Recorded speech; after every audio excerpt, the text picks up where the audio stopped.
Basic, and welcome to the Fired Up Network. Welcome to the flagship show of the Fired Up Network, Fired Up Live. We got a great show for you tonight. But as you know, tomorrow, the quarterfinals in the World Cup Qatar takes place, and we're blessed to have the coach of York University's men and ladies soccer team, Carmen Asako, each and every day give us a World Cup update. And Giancarlo Lino, we're going to start off with the World Cup update, the preview of the World Cup quarterfinals. Here's myself, Giancarlo Lino, and the coach, Carmen Asako.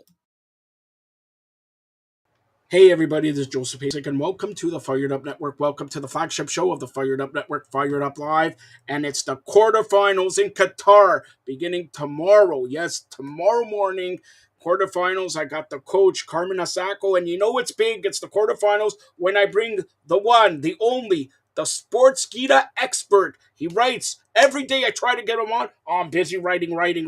Where's your arm, Giancarlo? Where's your arm? How's your arm since you're writing all the time?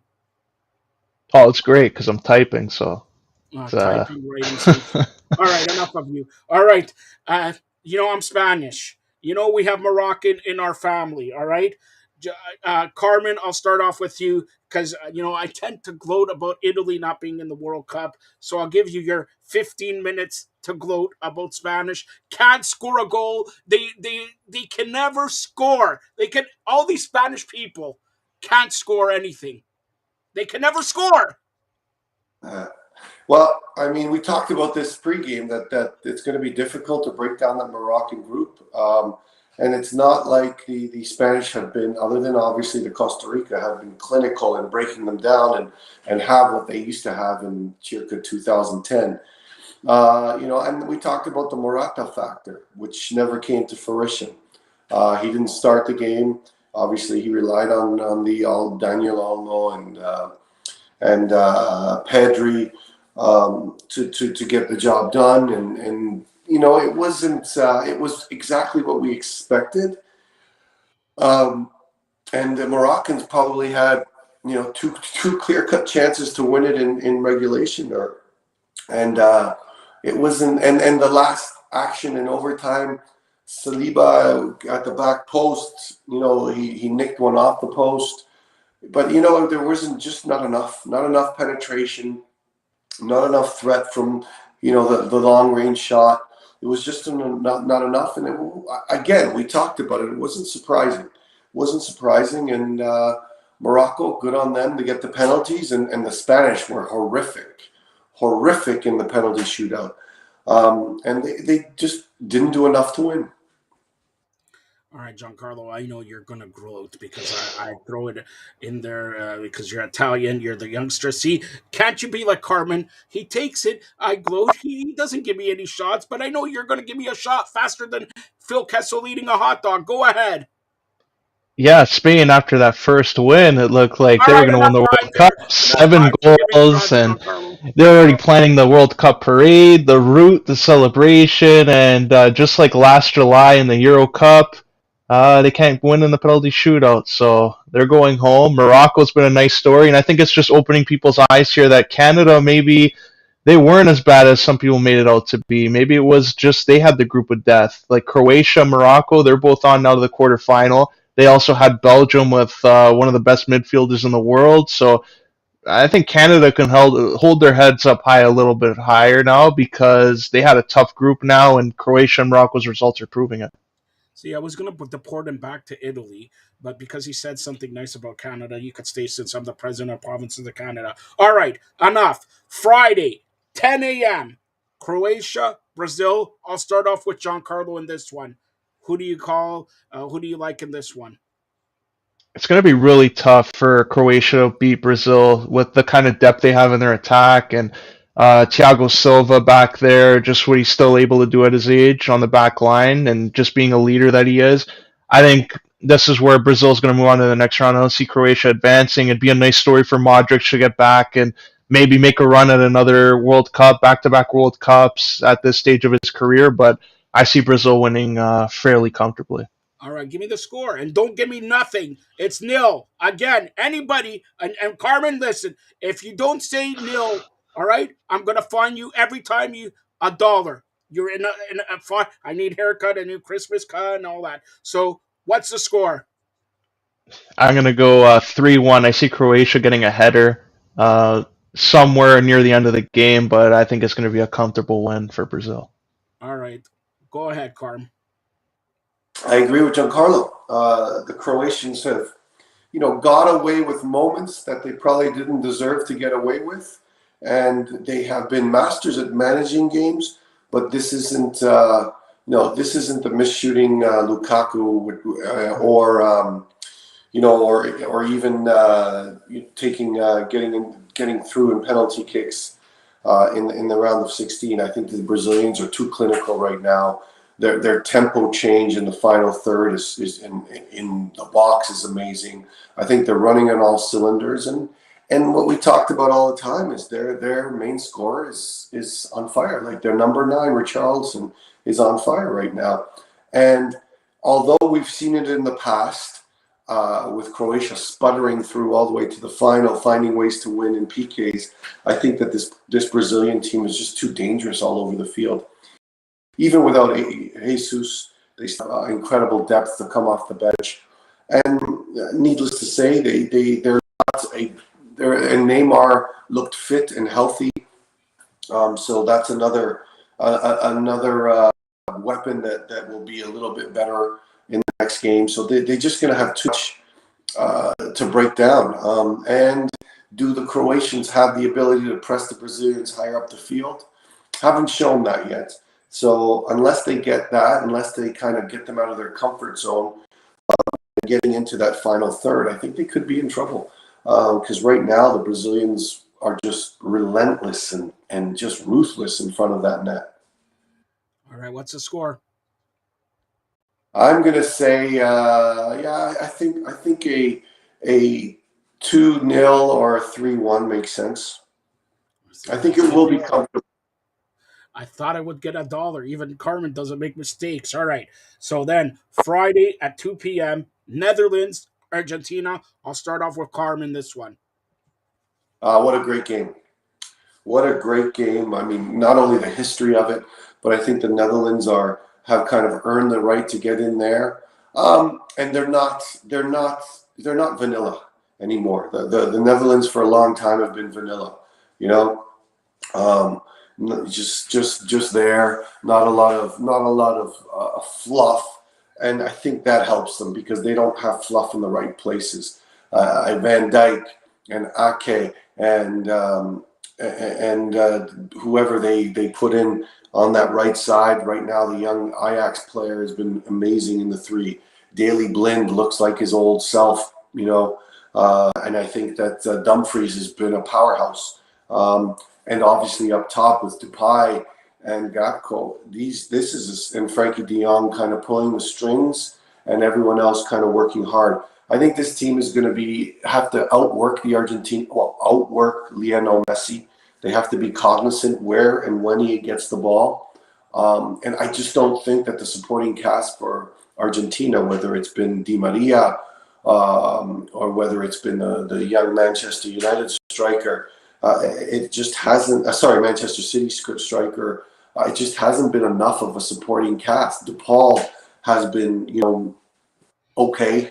He's done his job, but I just don't think that the supporting cast around Messi is going to have enough to break down the Dutch. And I think the Dutch will find ways to win this game. And again, I just think that their confidence level, their kind of continuity, their relentless ability to just not bore a team to death and find ways to move through Depay and through Gakpo to find goals. I think that right now they've got the recipe to beat Argentina. So I'm going to call a 3-1 Netherlands win. Wow. All right, Giancarlo, go ahead.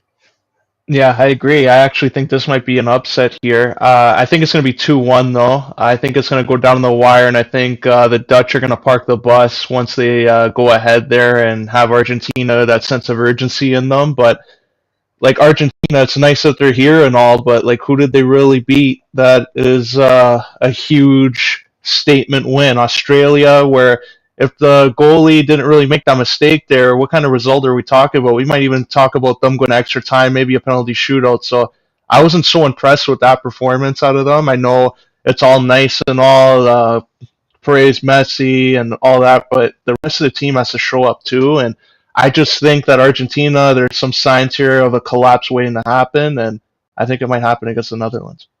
All right. So, first of all, I forgot to give my pick Brazil. I think they will win 1-0. And doesn't matter who they play. We both want to see Brazil, Netherlands, or Brazil, Argentina.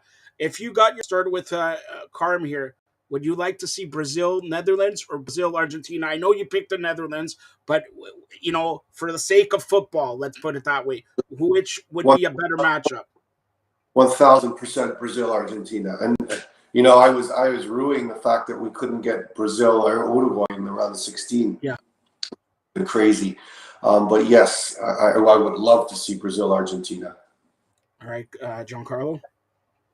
Yeah, I'd like to see Brazil Argentina too. I think Neymar for one, that would be a big one for him, just because like his whole career, it's like that's always a narrative. Like he's in Messi's shadow, he's in Barcelona, then he goes to PSG, and then look who falls after. It's Messi. So I think it'd be a nice win for Neymar if he can get past Argentina and send Argentina home, and it'd be good for his career because a lot of time it seems like he gets. Passed up on in some of these opportunities, especially now that he plays with Mbappe and Messi. So I think he would need that win for his career. Well, you guys picked Netherlands. You guys are going to be wrong. Argentina is going to prevail in penalty kicks. Argentina will prevail in penalty kicks. We are going to see Brazil, Argentina in a semifinal. Put it that way. All right, Saturday, December 10th, 10 a.m. Portugal, not Portland, Carmen, not Portland. Portugal in Morocco. Go ahead, Giancarlo.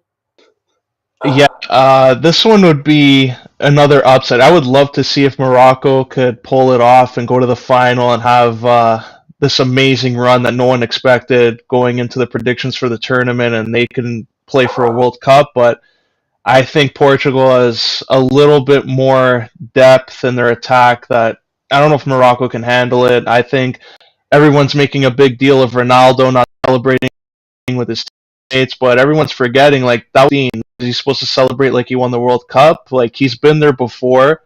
He's been in elimination games. This is probably his last World Cup. So the difference between this one and him celebrating in the past ones is he had more World Cups ahead of him. So maybe at this one, end of his career, and I think to Hold quote on, hold Kobe on. Bryant, "Job's not finished. When the job Job finished, finished, that's when but you the job celebrate." for So, him, you know shout why he was out celebrating? Carmen could tell me why. Okay, he was counting his $200 million from the Saudi. All right, he was counting on the sidelines his $200 million. So who's your pick? You're picking Portugal, right? Yeah, and I got Ronaldo scoring a big goal. Of course, he wasn't celebrating, but of course he's. Never mind. Go ahead, Carm.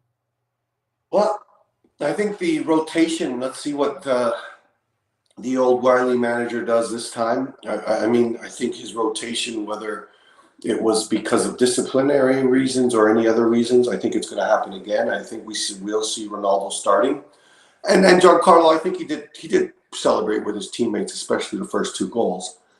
Um, yeah, it's the narcissism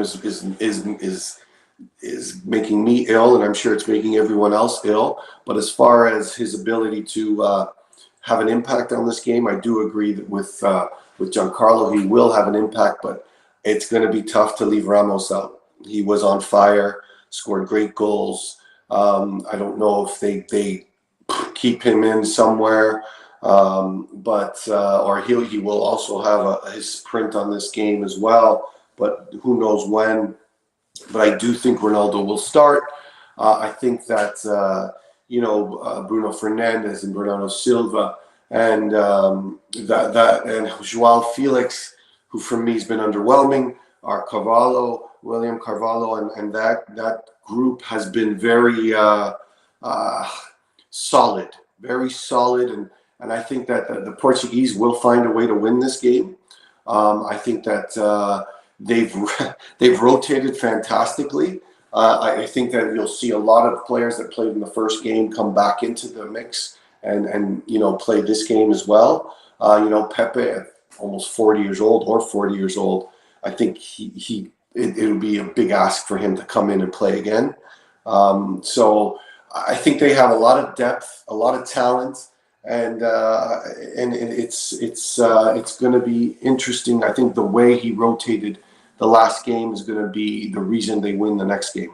And don't forget Zais, who's been a massive part of the Moroccan run right now, probably will be out because he looked like he couldn't even walk more. And there's going to be a lot of air. And it's just a different level of physical fitness and mental fitness that right now the Portuguese are just fresh. They're just ready to go. And I think that they're going to put their place in the semifinals. Probably a 2 or 3-0 win. 3-0. $1. He owes me $1. He said 3-0. nothing. 3-0. 3-0. Keep your dollar. Keep your 2, dollar. 3, Keep your 4, dollar. 5, 6. Come on. I need to go to Nino de Versa. 10, 11, 12. All right. So we're all calling Portland. Okay. We're all calling Portland, Portugal to win that. Okay. So Saturday, 2 p.m. And this is going to be a good matchup. Start off with Giancarlo. England and France. Go ahead. I I wouldn't be too shocked if like England can manage to pull an upset off, but I think this is France's World Cup now to lose. Their depth, just how good they are, how I know they would love Pogba to be there, but Rabiot just stepped up and he's being effective. They would have loved to have Benzema there, but Giroud has stepped up and he's been effective, and he's passed like Henri, have all these stories going around their team. Everybody's on a beat, and I think everything's flowing for them. They seem to be playing like a club team in a Champions League atmosphere, just how they connect so well, and then they have Mbappe there, so they have too many weapons, and I just think that they're going to cruise through, and we might see a Euro 2016 rematch in the semifinal. All right. What's the score? I'm going to go 3-0 France. No And way. then the English, maybe the next time will come home. No way. You're wrong there. Go ahead, Carm. Let's look at matchups here. Mbappe versus Luke Shaw. Giroud versus Harry Maguire. And on the other side, Rashford or Mount or Foden. Sorry, what am I talking about? If it's Coleman even, versus maybe Trippier, that it's going to be hard for them to contain them, but it's going to be, if the English lose this game, it's going to be Southgate obviously will be done, but it's going to be about the defeatist mentality that they are choosing to take versus France. But I don't see any other way them managing this game.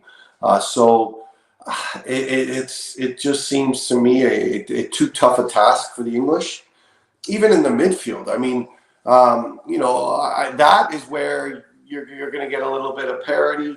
Rabiot and Jude Bellingham has been fantastic for me. We talked about players of the tournament early on. I think that he's one of them. He's just at a different level right now, almost at an Mbappe level. And then you got Kane coming into his own, finding goals. So again, if it's matchup versus matchup, I think the English are going to struggle. I think the English have right now probably an upper hand in the middle of the field. Although Rabiot has been fantastic, Chukudemi has been fantastic, but I just don't see how the English are going to out defend or outplay the French. But this is a 50-50 game. I'm going to say 2-1 England, France, but it's He a just screwed 50-50. it up. France is going to England's going to win now. England's going to win. He just screwed it up. That's it. You don't go back on what you say. But anyways, by the way, Carmen, how's your teeth doing? Never mind. All right, he was at the dentist there. He complained and everything. Okay, so before we close it out, tomorrow, Friday, after the matches, we're going to be having a World Cup update Saturday as well. Then we'll set up for the semifinals. But before we close it out, there was some news. Carmen, you know these. In 2025, there's going to be a Canadian professional women's soccer league. Elaborate on that, Carmen, if you will. I mean, again, it's a disconnect that I don't want to venture into, that I honestly don't have enough information about, between CSB, Canadian Soccer Association, and everyone else in this country. We heard Julian, some of us heard Julian de Guzman's rant on how the players and a lot of the community doesn't trust CSB, CSA, and the women's, basically away from someone who is very capable, Bree Carr Harris, who was put in charge as kind of the chief of putting a women's a viability plan for the women's professional league in Canada, was kind of pushed aside by the players. I mean, there was some communication pushed aside by the players, and Diana Matheson, who is a great individual, a great soldier for our country and for our cause in soccer, kind of, with Christine Sinclair and her group, kind of went on their own and tried to make things and started this pro league, right? Right now, there's a lot to be done for 2025, and a lot of investors to be found. The Calgary Foothills, which is a fantastic youth organization, have stepped up, and they have their relationship as well with the cavalry of the CPL. But they've stepped up, and they should be a very viable solution for the first team. And the Whitecaps, deep pockets, good for them. Obviously, this may be a political move with all that's happened in the Vancouver Whitecaps organization in the past,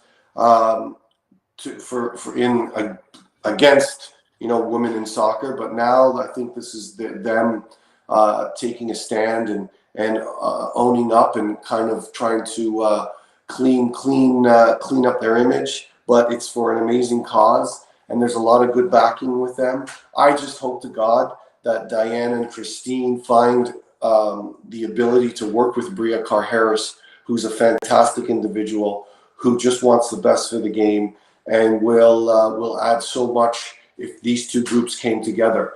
Obviously, Bria was hired by the CSA and CSB, and Diana and Christina and that group kind of went away from that and kind of did things on their own. So there's a lot of political underlines here that we don't see, but it's going to be, next year is going to be a volatile search for investors and and people investing in the game. Right now, Vancouver and Calgary is right now their only options. They're trying to find at least one team in Ontario, maybe two. They're looking out east, the Halifax area. And these are great soccer communities, and I'm 1,000% sure that they can work it out. But I just wish we find that kind of communication, or kind of work together with CSA and CSB, because for Bree's sake, and I think that she's just wants to do what's ever best for the game, and for the soccer in general's sake. Because we got to get rid of this animosity between the men's team and CSB, CSA, and the women's team and CSA, CSB. There's got to be a coming together, even the women's and men's program and everyone that is supporting them. Because as much as we complain and fight, Canada has done an admirable job in providing proper resources for both groups. There needs to be, without that relationship, without that link, it's just going to be a continuous scratch of the head. And Canada Soccer, and obviously a lot has fallen on Nick Bontis's lap. um, because he kind of was elected into a situation that existed for many years. He needs to kind of just uh, get all the information and see what he can do to make things better. But number one thing to make things better is to close that gap between the players and Canada Soccer, Canadian Soccer Association, and CSB. We have to close that gap. We have to stop pointing fingers. We have to get to the table and work out a proper solution because we're much stronger. Because and a lot of administrative hurdles and a lot of things that happen through the business-like preparation of the CPL came through, CSB and CSA solutions. So the ladies' league, the women's league, should use this as making their league stronger. So I pray that they both work together. I pray that the strength of a Diana, Bree, and Christine makes this thing so much stronger. But you know what? Right now, it's time to celebrate that we finally got a women's league. We talked about it on our show that would be sooner than later, and it is. And we have a light at the end of the tunnel, and we have a home. The most important thing is we have a home for so many, so many, so many great young players in Canada right now. And don't forget the Ladies Women World Cup happens next summer in Australia. Also, I'm gonna let the cat out of the bag. I know millions and millions of Johns are listening and watching this show. They're not in the washroom. They're in the listening to. I heard a little birdie told me that Toronto is gonna get a team owned and operated by some guy named Tannenbaum, and they're going to announce it next year when that same person will unveil that Toronto has a WNBA team. That's all I'm saying. Toronto, WNBA, Toronto, ladies soccer and all that. So, and by the way, since we're on this, Carmen, the CPL. What do you hear more? They talk about expansions and the CBL expanding out east there. That's the Canadian Elite Basketball League. What do you hear from the CPL? I mean, you got to understand the CPL bunch is a very um, I wouldn't use the word cautious. I would just use pragmatic in bringing in the next group. Obviously, Vancouver and Rob Friend and Josh, former players, have done an amazing job working with appropriate people to get the system up and running and efficient. I think that they'll be very pragmatic in bringing their next group in. We saw what happened in Edmonton with Fath, and that was kind of an unfortunate situation. So they don't want that to happen. They're going to be very, very pragmatic in who they bring in next. But the obvious elephant in the room is Quebec. How are we going to get a team? And I was in Quebec City with at Université de Laval with the women, and the stadium out there is fantastic. The community out there is growing, and I think that it would be a perfect place to have a CPL team. And there's other options in around Quebec area. Obviously, it's the Montreal area is dominated by CF Montreal, but that right now is the elephant in the room. How can the CPL and CSB find that appropriate franchise in Quebec? And there's other places. I mean, there's incredible. We all know that Kala Kahan, the former CPL commissioner, has his rights in Winnipeg, in Windsor. I'm sorry, in Windsor. And there's some amazing people out there with some good soccer pedigree that can make that market very viable. I mean, I don't know if you guys know, but you see what happens in Detroit City with their USL team, and that's just a fantastic experience every time. They get almost 6 to 10,000 a game, and it's a great experience. That absolutely 100% could happen in Windsor. Kitchener, and I know that Bob Young is close to that.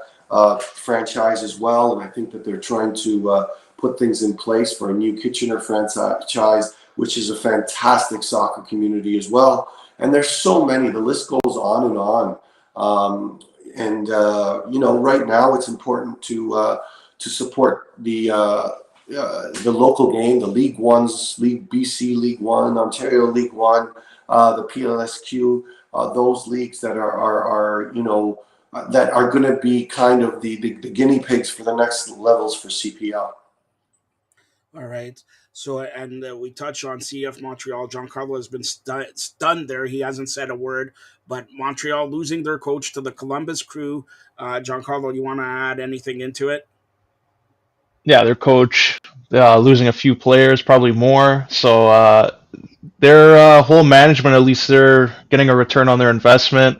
I'm sure Vancouver, if they had to redo that draft, they would take Alistair Johnson instead of Ryan Raposo, just the kind of career he's had right now. But I think with just the amount of money they made, Nashville from Montreal, then now Montreal making it from Celtic, I think everybody's returning on their investment there. So it just shows that they got capable people in charge, and maybe it's going to be a framework going forward of producing more Canadian talents, and they're going to be looked at as kind of like what some of the German teams are with young German players. That other leagues across the world, they're going to look at this team as being a staple for Canadian players. So that's a positive sign. Carmen, anything you want to add there? Good about the next phase of the Joey Saputo kind of like right now. You saw the reactions of the fans when they changed the whole new branding. That's kind of going away right now. The whole idea of branding, he kind of has massaged some of the supporters groups and all that, and made some changes to appease them. But right now, I mean, you look at the best. They've lost Wanyama. They've lost Ali. They've lost Kone. They've lost Milanovic. They've lost some top players in that group. So, and they've made money out of the process. And I'm sure the Saputo family is happy for that. But I mean, the Saputo family, who've been a staple in the Montreal area for professional soccer, have earned the responsibility to make sure that you have a good product on the field. And you just lost Nancy, the coach, and that wasn't a big secret, because a lot of people had to kind of talk Nancy off the ledge during the season, because the Joey's not the easiest person to work with. And he's done amazing things for the community in Montreal, but he wants it his way. He wants it his way, and his way has been very successful on and off the field. And he's accountable to not only he's accountable to his company, his family's company, yes, but he's accountable on making it successful. And he has his recipe to make that successful, and let's hope it doesn't cause kind of the demise of that second place finish for Montreal, and how well they did in the playoffs and their run there, which was fantastic. So they've lost some key players. They've made some good money, but moving on, let's see how things move forward, and how he appeases the big fandom that is Montreal.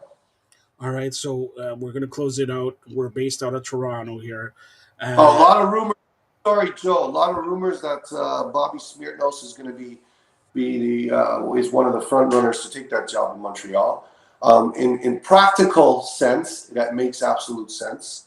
But there's also rumors about Nesta. There's also rumors, and you know what? Bobby's a hands-on type of guy. Him and his brother have kind of built that whole Hamilton with the belief in the Youngs and the Scott Mitchells for sure. But they've built that Hamilton into something special. So number one, it's going to be hard for them to give that up. And number two, they're going to want to have a lot of control. And obviously, we know that Joey's not the giving control type. All right. Finally, we touched on Montreal. Let's touch on Toronto. Anything you hear from Toronto FC, Carmen, and then Giancarlo? I've had a quick. I had the other day. I had a quick conversation with Bill Manning, which was full of enthusiasm, full Did you tell of. him about Fired Up Network? Did you tell him about Giancarlo wants to interview Bradley and everybody? Did you tell him about that? Like I said, it was a Who short pays your conversation. salary here? Come on, you gotta come on, Carm. Was there a job offer involved in this? No, there's For no. No, no, First of all, no. I'm gonna cut this off. Here, hold on.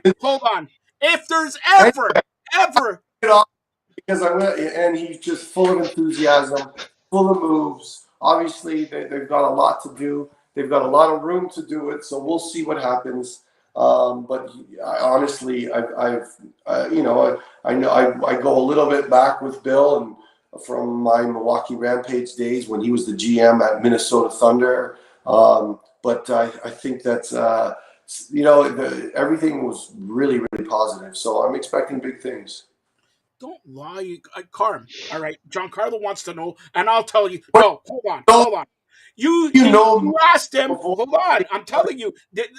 We're gonna get to this. You asked him, can he see the Grey Cup ring, and he it out. You wanted a cup ring. That's what you guys talked all the time. All right, Giancarlo, stop spreading rumors, man.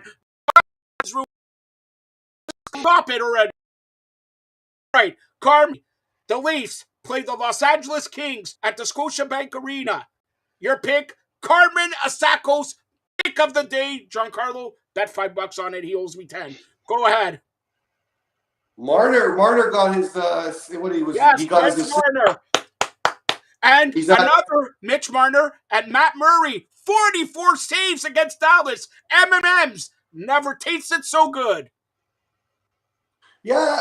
I mean the Leafs are on fire right now. I mean it's crazy. They're fired up. Uh, Fired up, and yeah, I think they have what it takes to beat LA tonight. And it'll be interesting to see how the coach is going to deal with that blue line when everyone starts getting healthy again. See this guy, Giancarlo. Do you have any hockey, baseball, basketball, wrestling, any curling, any tennis, any questions for Carl Sacco? Go ahead.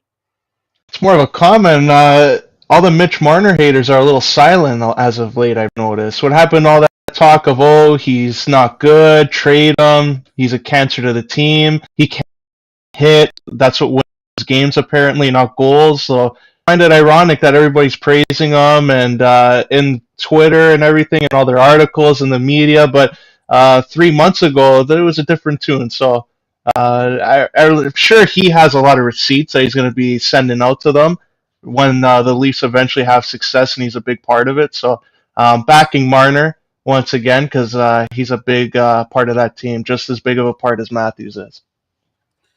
Giancarlo, of course, adds nothing to what Carmen said. All right, Giancarlo, start us off.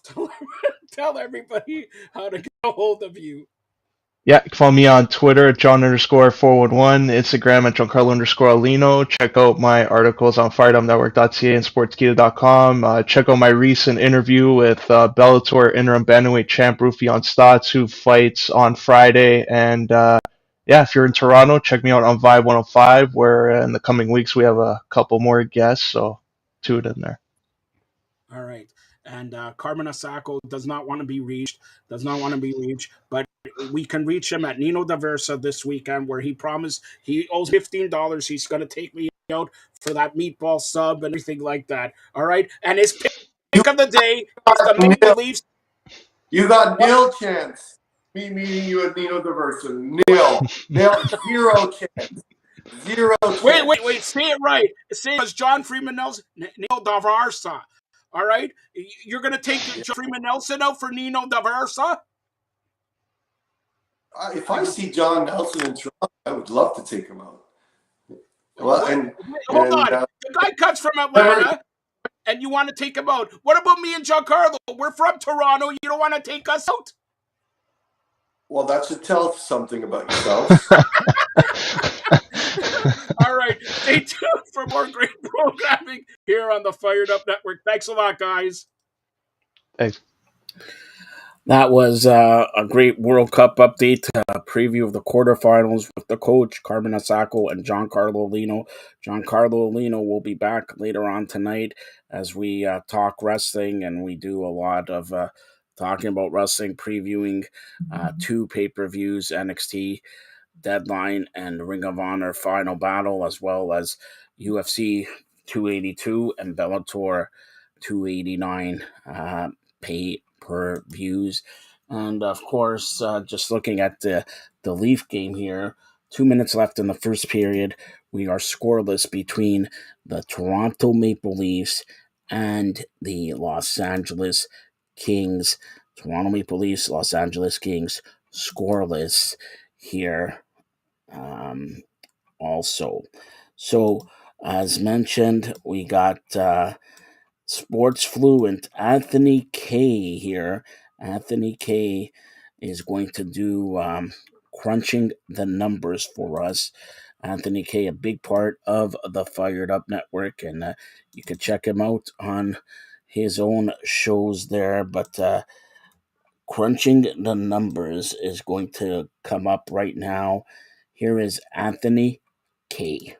Holy smokes, I'm no joke out the bullpen, bringing nothing but heat, leave you hanging like clothes. Welcome to Crunching the Numbers. I'm Anthony K. You can find me at sports_fluent. This week, we're going to go through the numbers as we always do against the spread. We'll give you the percentages, strategy. We're going to give you some over-under trends that we've been asked to discuss. I'm going to do my pick 5. And of course, you can find all your picks on sports_fluent, IG, Twitter, TikTok, or DM me on any of those platforms, or email me at anthonyk@sportsfluent.com. Last week, we went 10 and 5. I believe there's 15 games last week, if memory serves. But we got 10 right. That's what I know.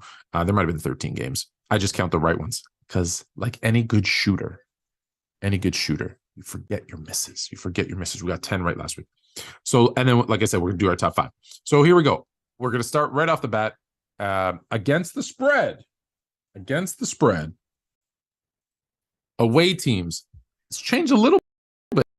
It was 50. Home teams won a couple extra games last week. Now 93 and 96 and 6. This is against the spread, 49.2%, which means home teams are 50.8%. Favorites against the spread are 45%. The dogs are 54, obviously 0.5%, 103 wins to 86 wins for the favorites. So dogs are winning more against the spread. Away favorites, 43%. Away dogs, 53%. Home favorites, 46%. And home dogs, still your best bet at 56.6%. Keep an eye on those home dogs as they're winning close to 60% of games against the spread. The over-under that you asked about, here we go. Overtime games, we've had overs 5, unders 8. So 61.5% of overtime games are unders. Non-overtime games, it's a little bit closer. It is 79 overs, 100 unders, which is 55.9% for those wondering. And then just all games, so including just mashing them all up together, 84 overs, 108 unders. So 56% of the time, it's an under. That's the type of season that we've been having in the NFL. All right, so what you've actually, the reason you come here, here's our picks, hot off the presses. Here we go. So we've got, in game 1, the Thursday nighter, tonight, so hurry up and get it in, the Raiders at the Los Angeles Rams, -6 for the Raiders. Hey, they got this by a touchdown, if not more.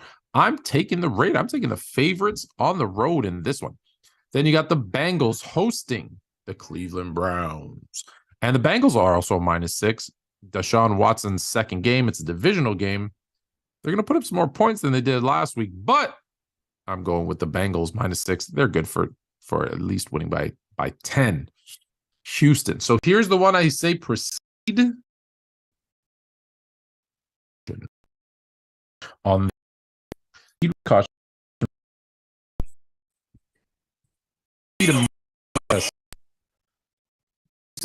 Traveling to Dallas. 17-point favorite at the time of recording this show. I just have this feeling Houston's going to be this interstate matchup. They're going to lose. They're going to lose. And there'll be a point in the game where they're down by 20-something points, I'm sure. I just have a feeling. So that's why I say proceed with caution. I have a feeling Houston keeps this one within 2 touchdowns. They still lose. I'm taking Houston in the 17 points. Kansas City traveling to Denver. We mentioned Denver. Horrible season. Russell Wilson, disappointing. Everything's disappointing in Mile High right now. 9.5-point favorites are Kansas City going into Denver. I'm taking Kansas City on the road and the 9.5 points. I know I'm nuts. The last one, the Monday Nighter. The New England Patriots travel in to Arizona as 1.5-point underdogs. And I'm taking the New England Patriots to win this game and cover the 1.5 points. I think they win by a field goal. New England Patriots over the Arizona Cardinals. Now you're more fluent. So if you want any more betting advice, check out Crunch every week. Network. I'm Anthony K, sports_fluent. Now you're more fluent. Holy smokes, I'm no joke out the bullpen, bringing nothing but heat, leave you hanging like clothespin. Well, thank you, Sports Fluent Anthony K. He'll be back after the following segment with the Fantasy Grill. Well, now I present Unstoppables.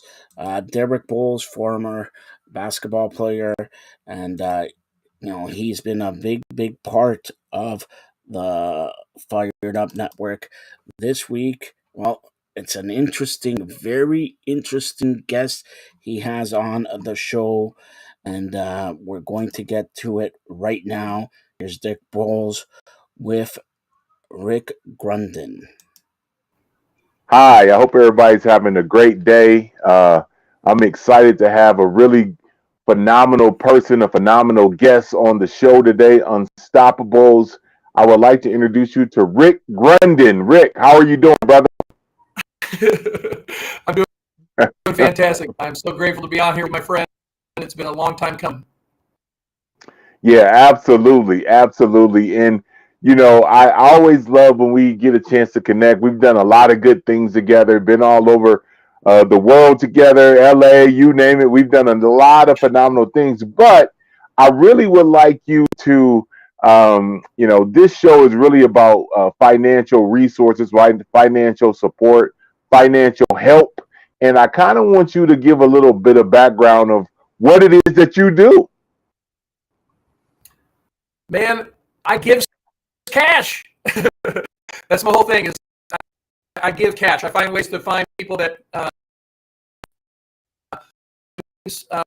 we do all the start a business bank, many other banks around the country, because nobody in the banking world wants to have a new person come in, bright-eyed and bushy-tailed, a fantastic, great idea that is not proven, and they're like, I want money to start my new idea. People literally do not want to have that person sitting across them. Our company does all the traditional lending for businesses who want to expand and get new leases. We do all the traditional business lending, personal lending, but what we specialize in, what separates us as our niche and our superpower, is getting money for brand new startup businesses. And that's why all these major banks do 100% of funding through us. And so we find amazing people. If they're not wanting to start a business, I also show people different unique ways that I've discovered for bringing in cash, unstoppable amounts of cash coming into your life. And the unique niche on that, lots of people show you how to make money, but I do it with systems where you can actually have time and financial freedom. It's one thing if someone shows you how to make a lot of money, and I think you know that I used to run the largest accredited only investor group in the world. And that means that the government gave a title. It's not, we've heard of accredited universities, things like that. It means that they are, gone through some program to be accredited and qualified. All it means in the U.S. is that for someone to be accredited just means that they've got money. So they either have to have $1 million net worth, excluding their main home.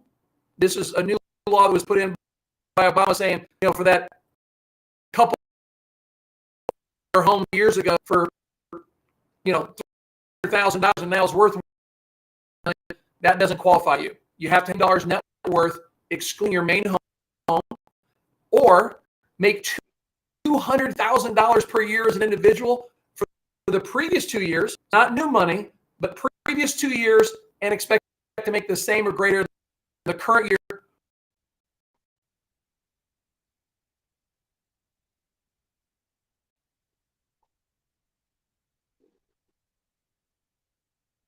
So a couple of things, one, moving, right? When you're changing where you're living and, getting all the, moving is a very stressful thing. I think that is super important. So I'm trying to figure out how did he make a transition from Maui and now he's in Mexico, and he's doing the exact same thing with the his cash flow business that he's been able to design and develop. And I think that in itself really speaks to his expertise and what he does. And we're living in a time right now where a lot of people, unfortunately, resources is a very big deal, having access to resources. And so I just think we need to be thinking, how can we really, especially with everything that we faced already with the pandemic, with people passing away that have been untimely, with deaths happening across the world. I just think we really need to be thinking about how can we, more than anything, leverage our time, do the stuff that's important to us, which is probably family, people that we love, people that we're connected to, and then, have resources to continue to move forward. And I think all those things become very, very important. Become very important. All right, Rick, are you back? I'm back, buddy. I was saying Mexico. I was saying Maui in Mexico. Yeah, I heard you say last time we talked that you were in Maui. Now I'm here in Playa del Carmen, Mexico, but I didn't hear the actual question. I just want you to talk a little bit about that transition and how resources helped you. How did you make that jump?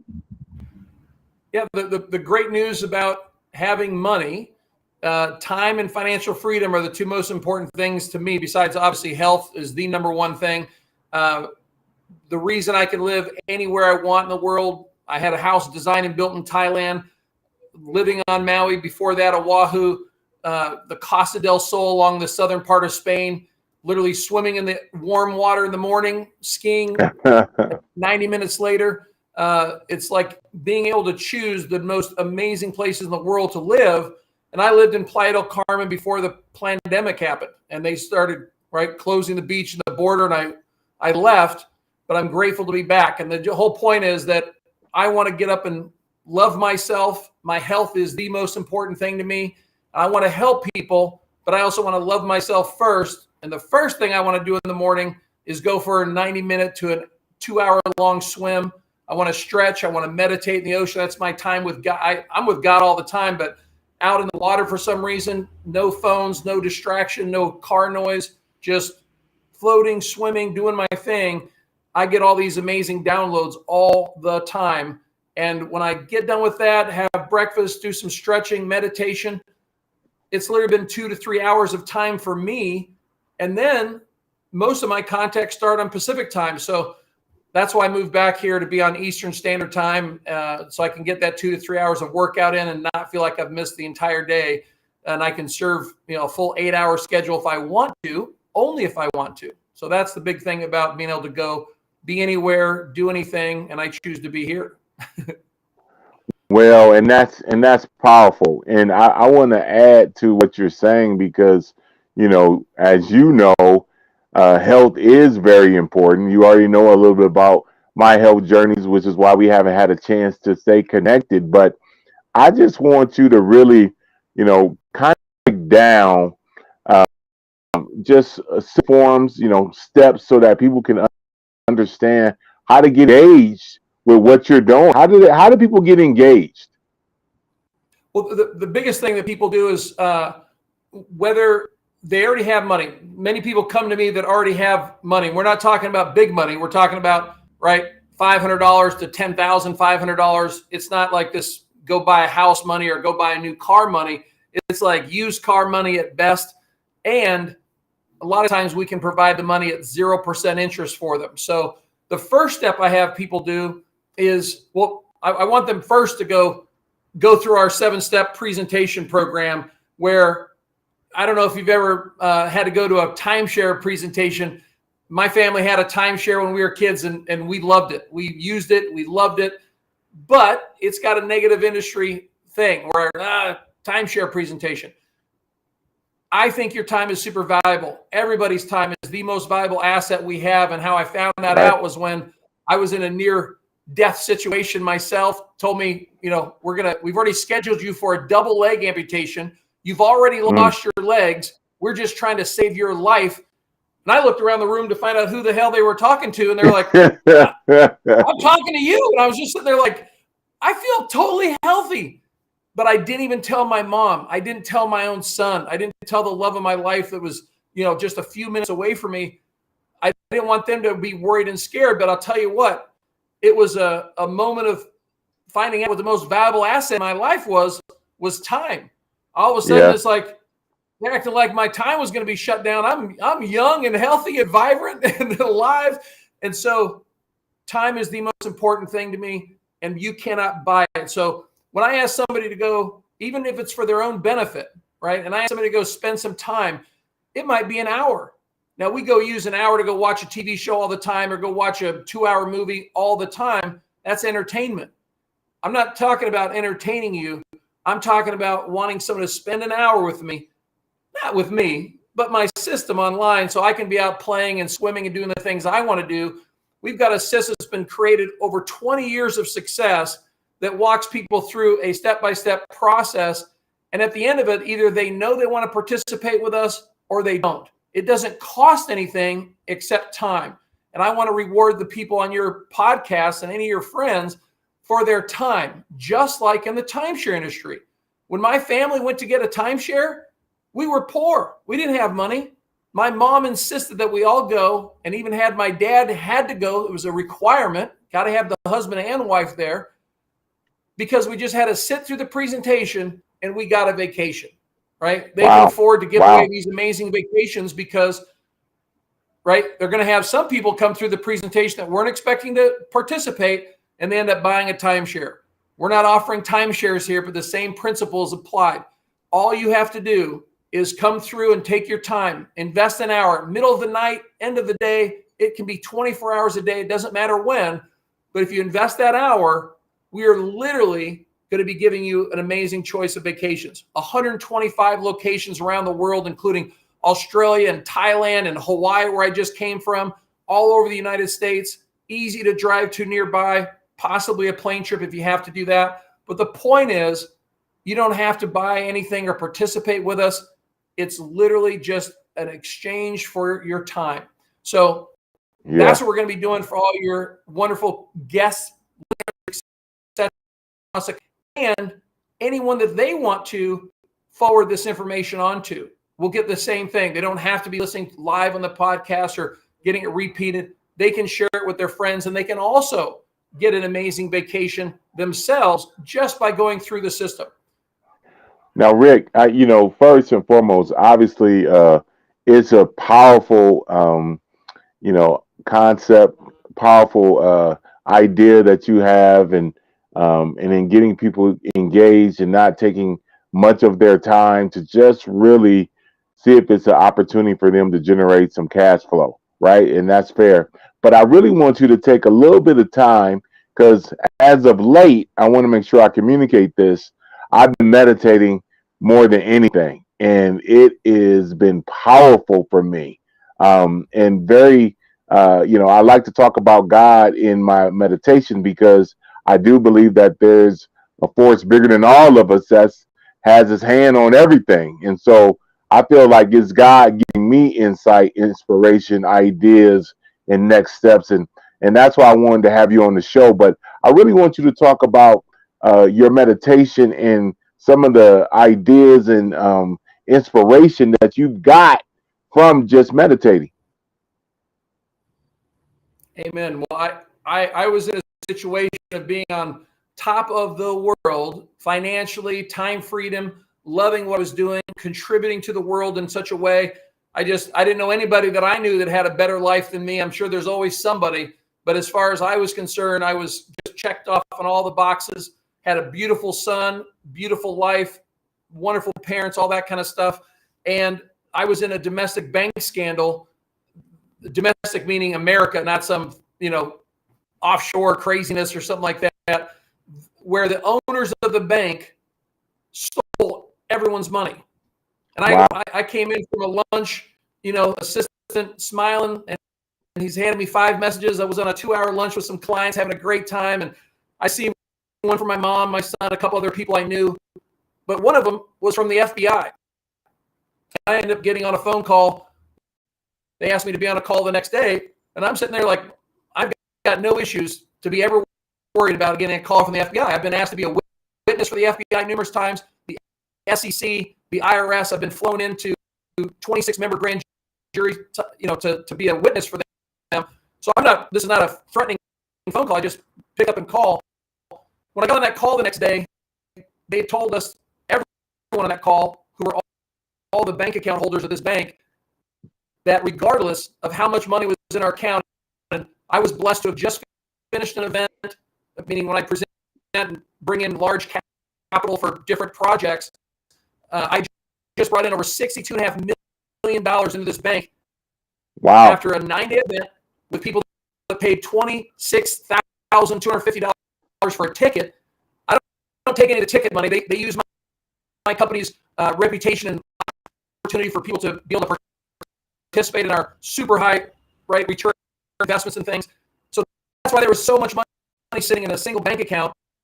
Was we just finished that event, gave people a 3-week deadline to participate, and the bank stole $108 million from everybody, but $62.5 million from my company's account. And thankfully, I was sitting down, because I guarantee you this big man here would be just passed out on the ground. I saw the walls. I thought, like in those drugs, I don't smoke, drink, or do drugs, but I thought, man, that's as close as I've come to feeling what that must feel like when the walls go liquid. So I had a readjustment in my life where suddenly I didn't have any money.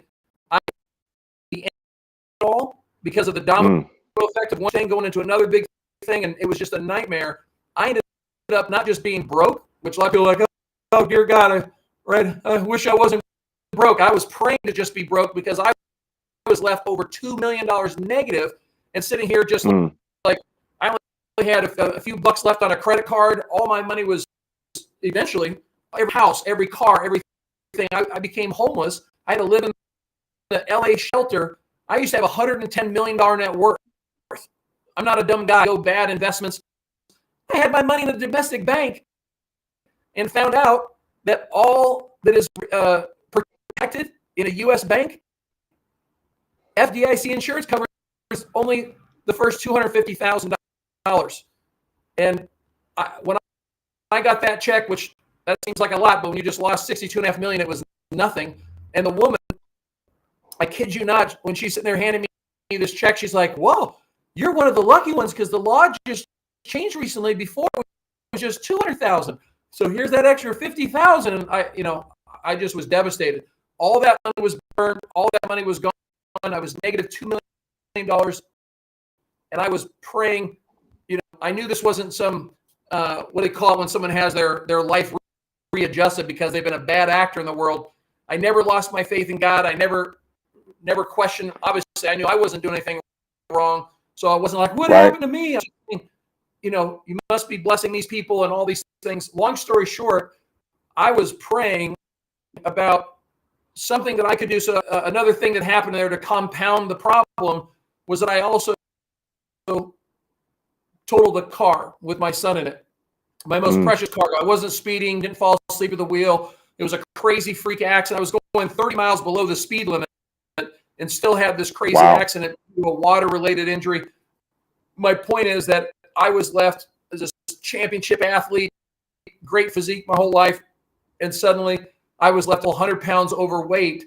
And then I had a slip and fall accident at that elevated weight that I wish was captured on video so we could make some money from all the viral video of people watching me fall down in this huge hole. But I permanently injured my back. I hurt my knee, my head, my wrist. Wrist was injured for over a year. But my back injury, L5, was a permanent injury. So there's nothing we can do for it. I've already had 13 some odd surgeries by this point. There's nothing we can do for you. And I was left bedridden at 475 pounds and just kept going up. I had to have guys come over, the big guys, to help me go from the bed to the toilet. Thank God I didn't have to have any help in the bathroom, but it was still very emasculating, very depressing. And I got to 634 unmovable pounds and was just not at the end of my rope. I was never suicidal. I was sitting there just obviously very upset, never suicidal, but praying to God, like, how on earth can I solve this? And first thing that came to me was water. That with the water buoyancy helping me, because there was too much pressure on my body, my back, everything. I could not move. I couldn't work out. But God said, if you're floating,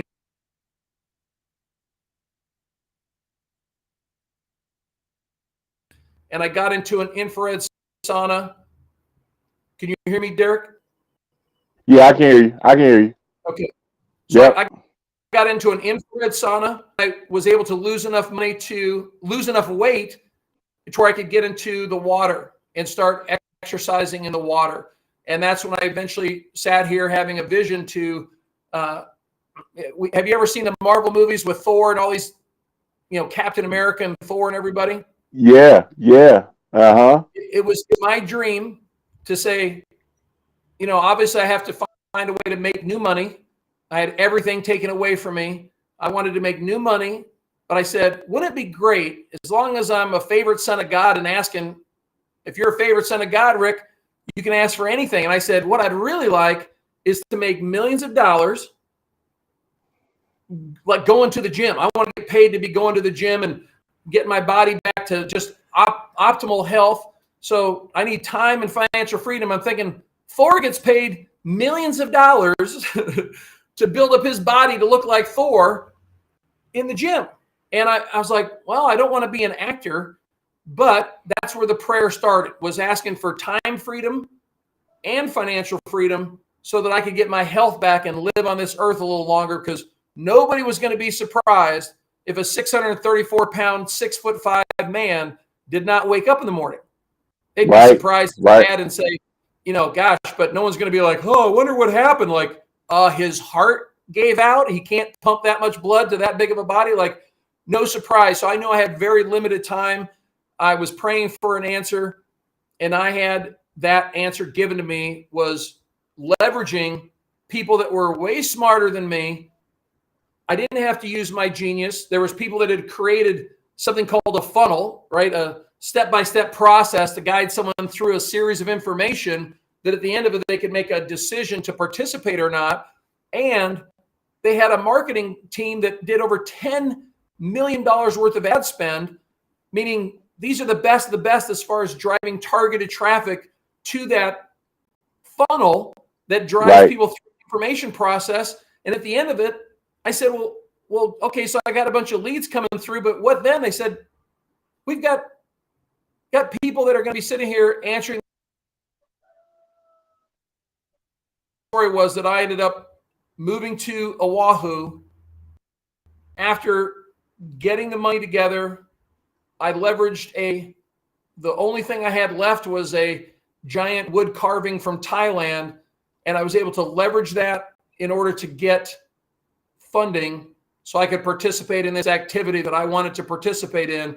That was, I didn't qualify for any loans. I didn't qualify for any of this stuff. And so that was a huge passion for what I did in the future, creating a company that would help people in startup situations, because no one would give me money for a startup business. They would only give me money for an existing business that could show cash flow coming in already and everything else. And I was like, well, I'm not there. I'm starting something. But no one would believe in me. So I got the loan from this business. I moved to Oahu. my son and I both rented a room together. So thankfully it was a master suite and could put 2 queen beds in there. But imagine living in Oahu in a private gated beach community for $700 a month for both of us, plus $50, $75 for electricity because we were sharing with 4 other rooms. And we lived very modestly, but that allowed us to put most of our money back into marketing, and that compounding of my whole background came from being a math genius, and yet the most obvious thing that was right in front of my face, and this came from meditation. I was floating in the water. I swam, did my high intensity training, and now I was resting, floating, praying, and just letting the waves and the energy float around me. And I had bills to pay and people to pay back. So I was expecting to take, I had $3,000 that I put into advertising with these marketing gurus and their system that works while I'm swimming and doing other things.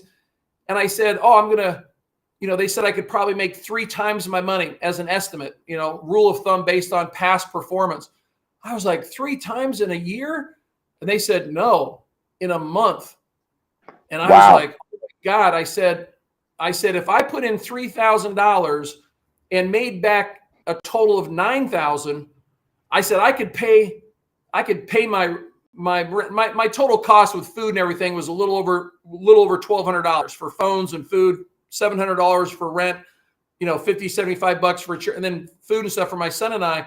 It was like $1,200. And so I was saying, okay, I'll put back $3,000 again into the future, but I'll take out the $6,000 and I'll pay my $1,200 of bills. And then I got other people to pay. I'll start paying back those people, right? Even if it's only $500 to this person and $1,000 to this person and $200 to this person, I'll start paying down my debts. And that was one of the things I got from a download was they don't care about starting now versus starting in 6 months. They know you're trying. They know you're getting your life back together. And God said, literally, roll it back in and let that money compound on itself. Derek, pulling out my own calculator, and anyone listening to this, I want you to pull out your calculator also, because even though we could all do multiples of 3 of math in our head, I want you to use a calculator, because what I did and showed my son so he would be on board, I'm not going to do the subtraction out of the $1,200 each month. It takes too much time. The point is, very simply, I took $3,000, I multiplied it by 3. That gave me the first month $9,000. But here was the big challenge. And having faith was putting it all back in again, taking out my little bit for on, but having faith to put it all back in again, trusting in the multimillionaires that designed this and the multimillionaires that were buying the ads, the traffic with that money, was having the faith to put it back in and like, oh, I don't want to lose this, but having faith, and that's what did it for me. So if you take your calculator, type in $3,000. It doesn't have to start with 3. That's what I did. And so I'm just using that as the number. Start with $3,000 times 3. And before you hit the enter sign, we already know it equals 9. There's not a person listening right now that doesn't know that 3,000 times 3 equals $9,000. That's not the question here. But just for fun, say in month 1, it grew to, and then say the number, hit equal sign and say the number. It grew to $9,000. And then say, without typing anything extra, just have to hit the equal sign usually. Just say, and in month 2, it grew to, and hit the equal sign, and now turns into 27,000. And then say in month 3, it turned into, and hit the equal sign, 81,000. In month 4, hit the equal sign, it's 243,000. In month 5, hit the equal sign, it's 729,000. And in month 6, which I can't even tell you how fast month 6 came around, it was over $2 million. And I sat here, so I was making more than 3x, because if you do that math and take out the $1,200, it would only equal like 1.89. I say only, tongue in cheek. Still a lot of money, but not quite 2.187 million or whatever. So I actually had $2.89 million, almost 2.2 in 6 months, starting with $3,000. and I was taking out that $1,200 a month. And Wow. that was life-changing for me. So I could now start having a cash flow where I was putting in 100,000, getting back 3, and just keep churning that over every single month while I was taking that other money and paying people back. And that was so much freedom to get out of that debt. No, and at first that's a very powerful story, and I'm excited that you talked a little bit about the meditation and where your inspiration came from, and how you were able to take the 3 and generate revenue really that changed your life moving forward. I want to ask you really simple because I think it's super important. Maybe you can provide steps, really like what's the website, what's the information, how do you get involved? Can you give us a little bit of background so those who are listening, and you know how I am, you can already look in my eyes. I'm living this life of unstoppable, and don't be fooled. Me and Rick are going to do a whole bunch of stuff together. But right now, I just want to provide this as a resource to those of you who are tuning in and listening. So, Rick, I don't have the expertise, but I'll give it to you to kind of be a teacher and maybe provide some information. Awesome. Well, the first step that somebody would want to do just to find out if they have interest in the kind of things that I'm talking about of having time and financial freedom is you're going to want to go to gettimeandfinancialfreedom.com. There's a little intro video, and then it asks you for your information just so we can follow up with you if you have any questions or whatnot. But just by entering your information, it's going to take you to that 7-step process that I'm talking about. That 7-step process is about an hour. And only for going through and setting up that time, you're going to have that opportunity to get a choice of a vacation just for putting in the time. Whether you decide to participate with me and go through this process that's allowed me to have this ultimate time and financial freedom that I've helped countless people I don't even know, meaning that the marketing to people, I'm not having to talk to my friends and family. I'm not having to talk to people I know. I can, obviously, and I have, but I don't have to do that at all. I could literally be a deaf mute, put my little money into marketing, let the system go out and find people that are interested, that have raised their hands, that I'm interested in time and financial freedom. All of a sudden, the bottom line is people can go in and say simply, get timeandfinancialfreedom.com, put in your details, and then go spend an hour going through that process. Take notes. Whether you're interested or not, you're going to have an opportunity to write back to us. Right? My phone number is on that site. You can text. You can call me on WhatsApp. You can do anything you want to do to get a hold of us. We'll make sure you get that choice of a vacation, whether you decide to participate or not. If you decide to participate, we're going to be giving you, as a sponsor for my company, givescash.com, we're going to be giving you the first $500 towards any of those participation levels, because when you come through the system, you get to decide how much you want to receive from the world, right? First, you must give before you receive. First, you must give, and then when the system goes and finds people who want to give to you, the first person, you've got to give to somebody else. So step one is you got to give first. Second thing is you've got to give up the first person that tries to give you something. And you say, no, give it to somebody else, please. And the computer system does all this. You don't have to talk to somebody. It does it for you. But after that, you're open to receive gifts from people all over the world, and they're all tax-free gifts. So there's participation levels as little as $500, $1,500, $3,500, $6,500, and $10,500, of which you can get those in whole gifts or partial gifts. The point is, you can start at the $500 level and keep adding and building your way up as you bring in money from people from all over the world. What I'm offering to everyone listening to this is very simply this. If you decide after going through those 7 steps, you're already going to get a vacation from us.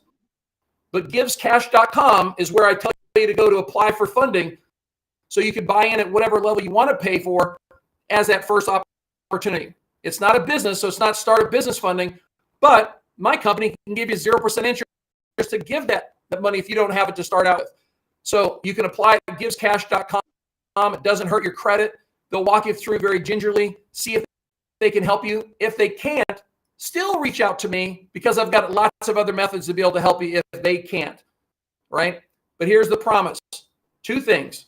Just for spending the time, I'm going to give you a choice of 125 locations for a vacation.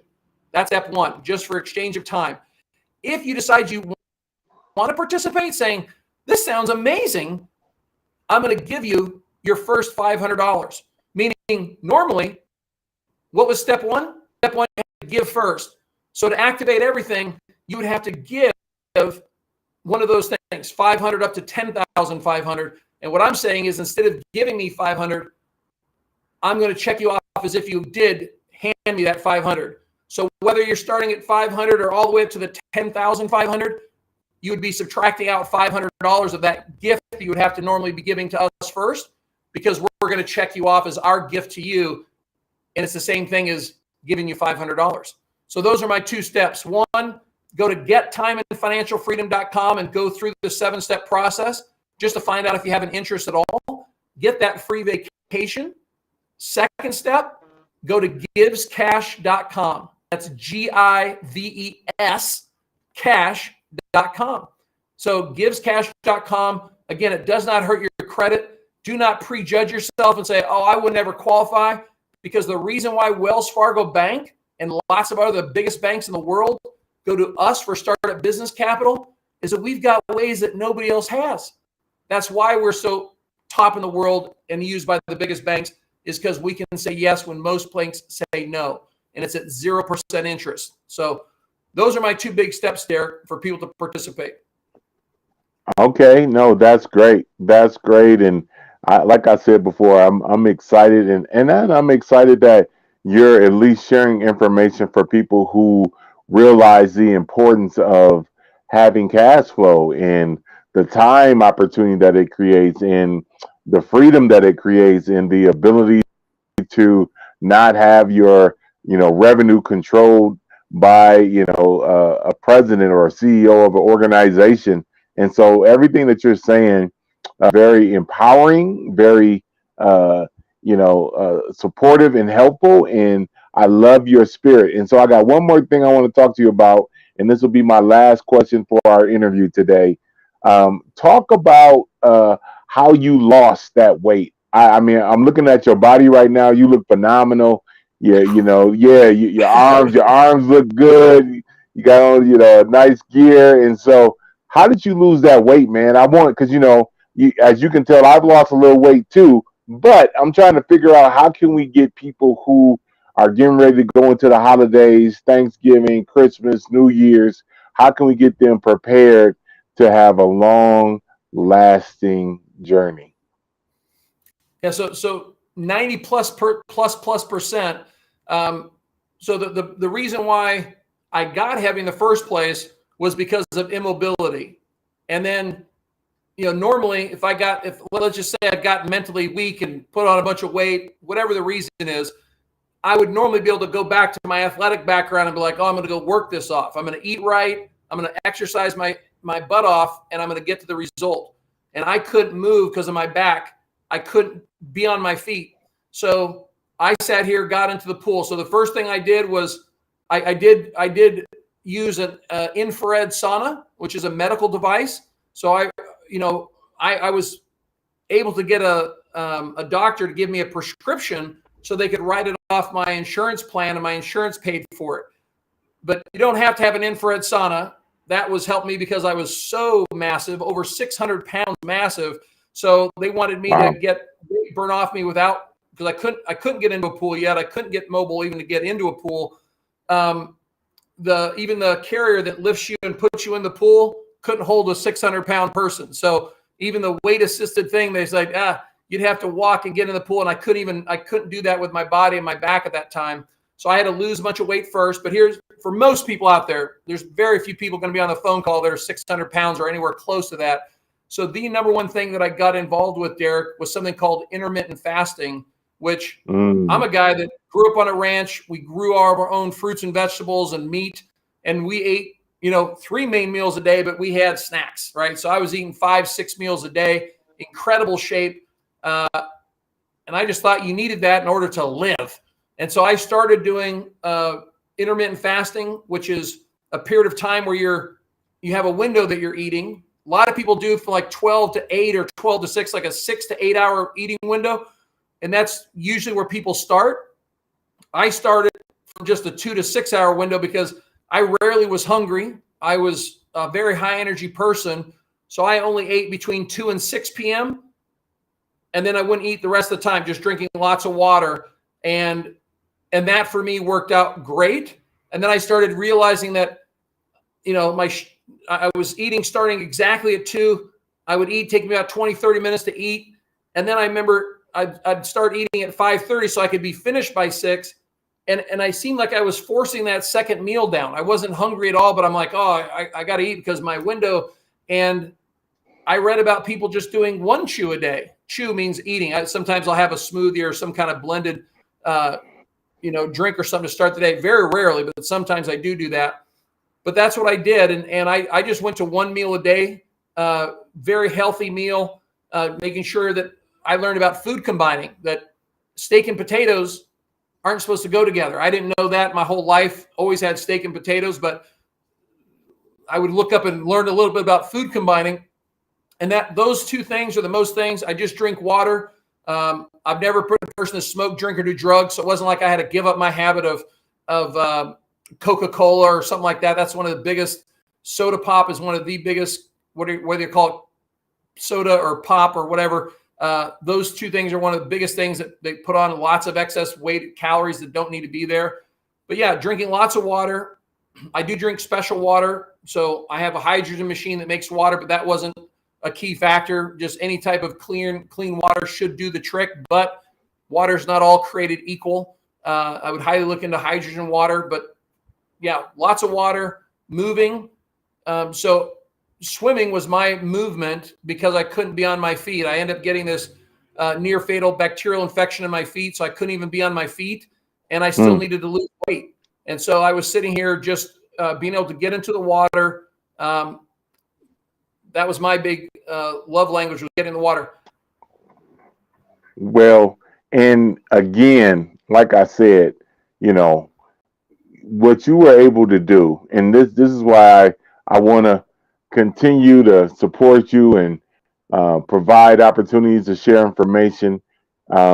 Your mental toughness and your mental health and your ability to have X amount of millions of dollars stolen from you, get up to 600 pounds, and now not only lose the weight, but now become another millionaire again, speaks to your mindset and how mentally strong you are. And that's part of being unstoppable, because at the end of the day, that's really what we're doing right now. We're trying to highlight people who have overcome things that would have broken other people, would have destroyed them, would have just made them curl up into the fetal position and call it a day.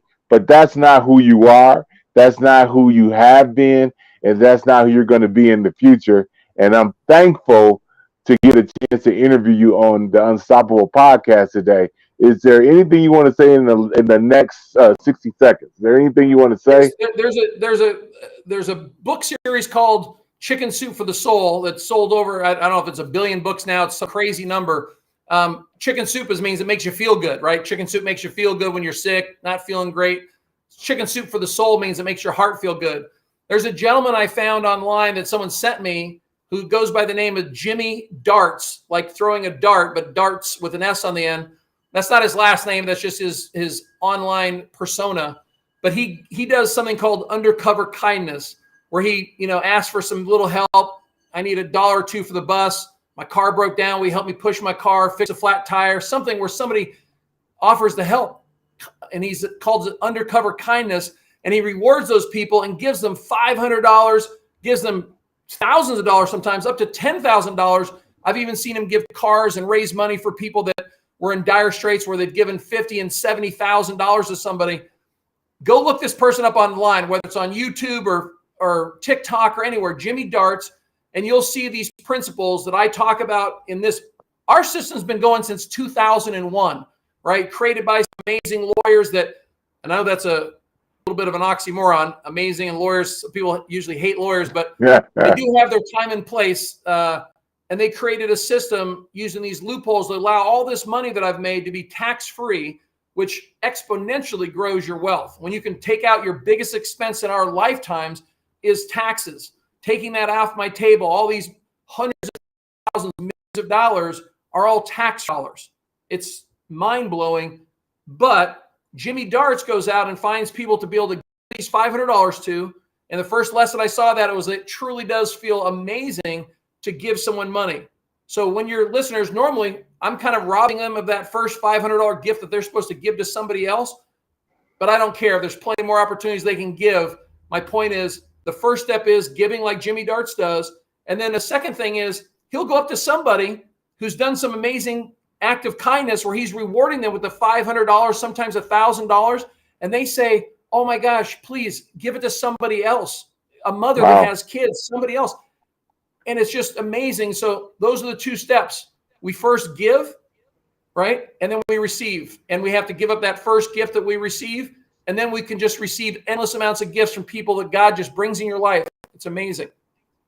Well, I appreciate you. I'm going to let you go, but thank you for being a part of it. Amen. Thank you, brother. Take care. We'll be in contact. Thank you guys for being a part of it. Thank you very much for being unstoppable call. Well, thank you, Derek Bowles with Unstoppables and his special guest. They're really informative. And now, Maple Leafs closing in on the second intermission, lead the Los Angeles Kings 4-0. They scored 3 goals in 66 seconds. We're going to talk with Marty Roberts as we close out Maple Leafs Forever. And we have a special guest just added now, and she wasn't on here for about a month already. Taylor Woods of the Toronto Six with Marty Roberts going to chime in as we close the show out. But right now, we did crunching the numbers. I'm going to get the Fantasy Grill with our good friend, sports fluent Anthony K. He's going to give you the Fantasy Grill. Then it's followed by myself and John Lomino on the Wrestling Show. Here is Anthony K. Holy smokes, I'm no joke out the bullpen, bringing nothing but heat, leave you hanging like clothespins. Welcome, everybody, to the Fantasy Grill. I'm Anthony K. Here on the Fired Up Network, you can find me at sports_fluent. That's IG, Twitter, and TikTok. This week, we're going to take you through the top performers, the top fantasy performers of last week, the top 5. One of them will surprise you. We're also going to take you through the worst, at least maybe not the worst 5 performers, but at least my 5 biggest disappointments from last week in NFL fantasy. I'll give you some starts. We're going to talk about some wire picks, and I know what you're thinking, like, but I did my waivers a couple of days ago. I know, but here are people that still might be available that you need to pick up for your playoff run. So let's kick it off with the top 5 performers week. Yes, I've got my handy note card ready, because who can remember all this stuff off the top of their heads? Not me. So here we go. Top 5 performers last week. We're starting with number 5. No, you know what? Let's start at number 1. Let's give the best performer top billing, because you know what? They deserve it. Because we've been giving Devontae Adams a pretty hard time, but I don't think it's necessarily his fault based on the fact that Derek Carr has really been underperforming. Heck, the entire Las Vegas Raiders team has been a huge, huge disappointment this season. So that being said, here we go. Number 1, Devontae Adams, best performer of the week. Number 2, Amon St. Brown of the Detroit Lions. Wide receivers at the 1 and 2 spot. I told you wide receivers are important this year. More important maybe, and this is in PPR leagues, maybe a little bit more important than even running backs. Who knows? Maybe that 0 RB strategy that you used during the draft, maybe it's paying dividends. I don't know. Number 3, Jalen Hurts. I get it. You're going to say, but he's kind of a running back. Well, quarterback, running back, a quarterback that can run and get you yards on the ground or even rushing touchdowns. That is the key to a good quarterback in fantasy football. Number 4, A.J. Brown. Jalen Hurts has a good week. A.J. Brown has a good week. I like it. And number 5, and this is where the surprise comes in. Number 5 is the Cleveland Browns defense and special teams. Yeah, I told you about 2 weeks ago, look for the matchups. Whoever is playing the Houston Texans, look at their defense. And I'm going to continue that trend moving forward. I actually picked up Kansas City this week because they're playing Houston in 2 weeks. And I think that's going to be a big game. People seem to forget Kansas City. You don't think of them for defense, but when you think of fantasy, Kansas City has been a surprisingly good fantasy defense over the last 5, 6, 7 years. They almost every year rank in the top 10, a couple of years out, but a couple of years even in the top 5. So there's your play for a couple of weeks from now. It's the Kansas City Chiefs or any team, like I said. This week, we'll get to that in a minute. All right, our worst 5, or like I said, my most disappointing.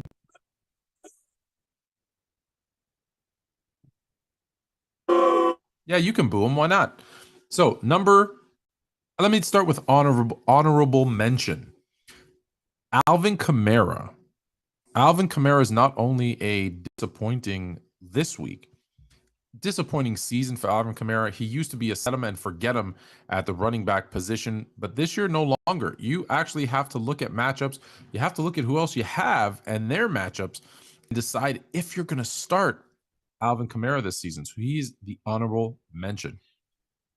Coming in at number 5, Nick Chubb with 8 points. Very disappointing, especially in a blowout against the Houston Texans. You thought they'd run the ball a little bit. He'd get some points. Same game, same team. Amari Cooper with 8 points. You expect more from these guys, at least double digits. 8 is not enough, unlike the show used to, when I grew up at least, that show used to say 8 is enough. 8 is not enough.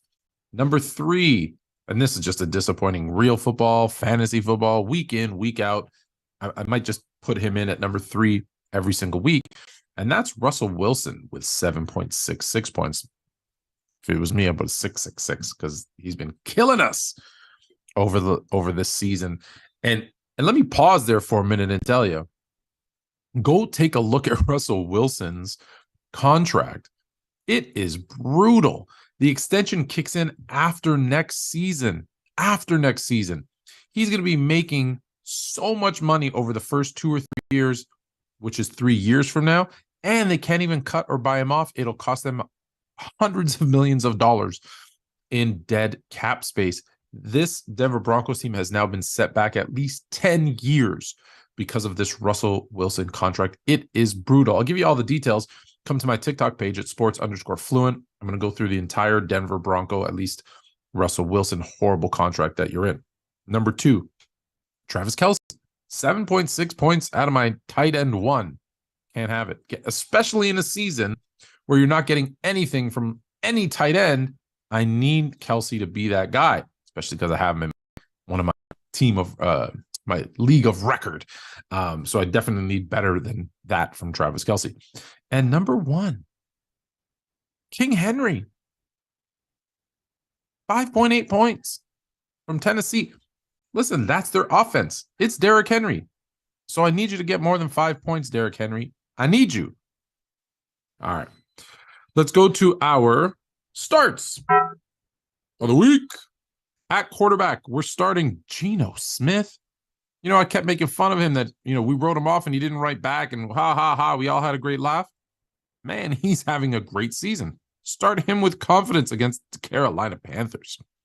At your running back position, Tony Pollard. Yes, this is now the Tony Pollard show in Dallas. Big D going up against that Houston Texans defense. He's going to have a big game. And at wide receiver, I'm starting Garrett Wilson. Versus the Bills, I sure am. Look for him to have a big day. Let's go Jets. Jets, Jets.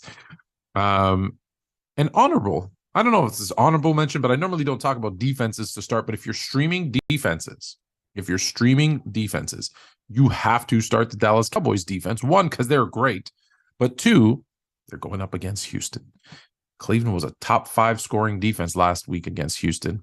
You might see even bigger numbers this week out of Dallas. Then we move from the starts to the sits. Here we go. If you're sitting on a choice of quarterbacks and Tom Brady is one of them, start the other one. Tom Brady is a sit this week against that 49ers defense. We don't know who's going to be quarterback for the 49ers. It's going to be a low-scoring game, especially for Tampa Bay. Expect to win this one, but you never know with Tom Brady. Who we kidding? But don't expect for him to have big fantasy numbers this week.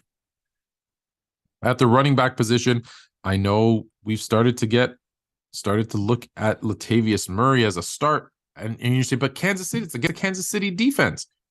Yeah, with the return of Mike Boone, surprisingly better than you think defense.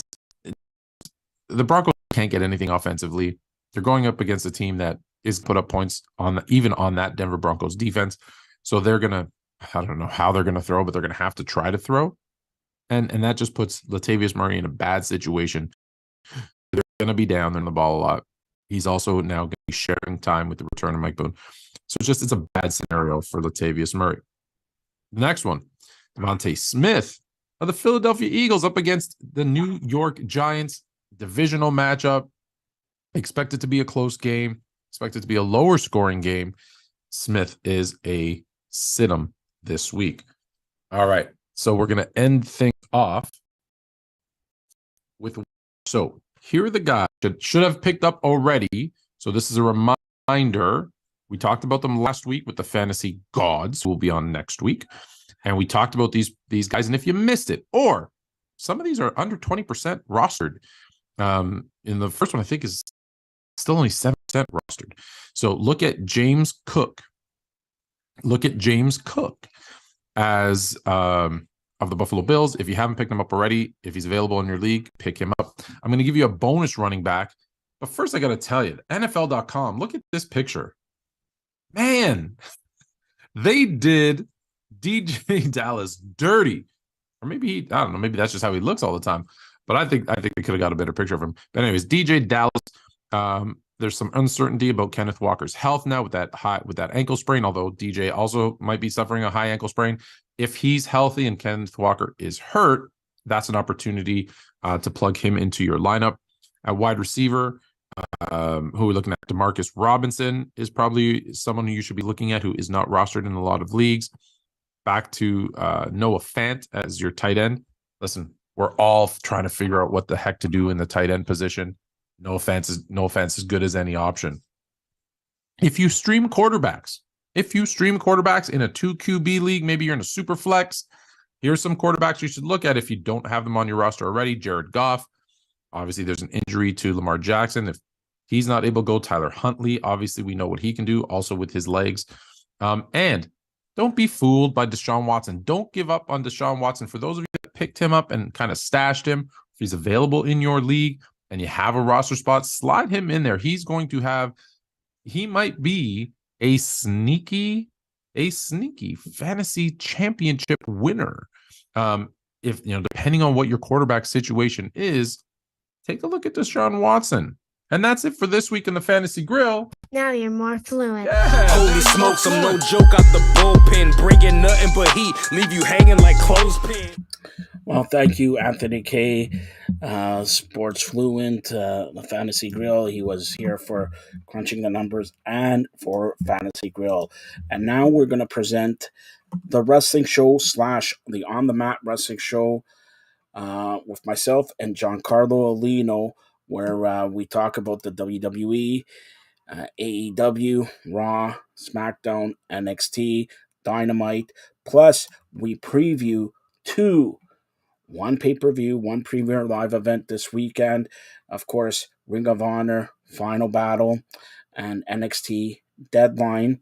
And we also preview tomorrow's Bellator 289 and UFC's 282 with myself and Giancarlo Alino. And the Maple Leafs have gone to the second intermission, leading the Los Angeles Kings by a score of 4-0. Mitch Marner has scored, so his point streak is now 21 games. Here is the Wrestling Show. Everybody, this is Joseph Hasek, and welcome to the Fired Up Network. Welcome to the flagship show of the Fired Up Network, Fired Up Live. Welcome to the Wrestling Show. Welcome to Giancarlo Alino. Enough welcoming. Get it? All right, Giancarlo, let's talk about the week that was, or the week that will be, or the week that, well, it's wrestling. It's the Wrestling Show. Let's talk about, start off with the week that was. SmackDown last week. Do you remember anything? No, right? You know what Yeah, I I remember? remember Bray Wyatt. I remember one thing. Ricochet is your World Cup champion. USA, number one. Really? They spent one more day than Canada. But anyways, Ricochet is your new World Cup champion. That means, you know what that means? Ricochet is going to be eaten alive by Gunther. Do you agree? Yeah, I like the main event though. That was a fun match. Yeah, just the matchup here with Gunther and Ricochet. I don't know how it's gonna play out, but yeah, Gunther. I don't think he'll lose the title to Ricochet, but it should be a fun match. You know how it's going to be played out? But Get These Hands going to get involved. That sets up the feud between Get These Hands, Braun Strowman, and Gunther. All right? So that's anything else you want to touch on SmackDown? Selena Vega looks great. That's all I'm saying. And nothing really else but Sami Zayn, the Uso. All right? Then we go to Raw. All right? Matt Riddle written off.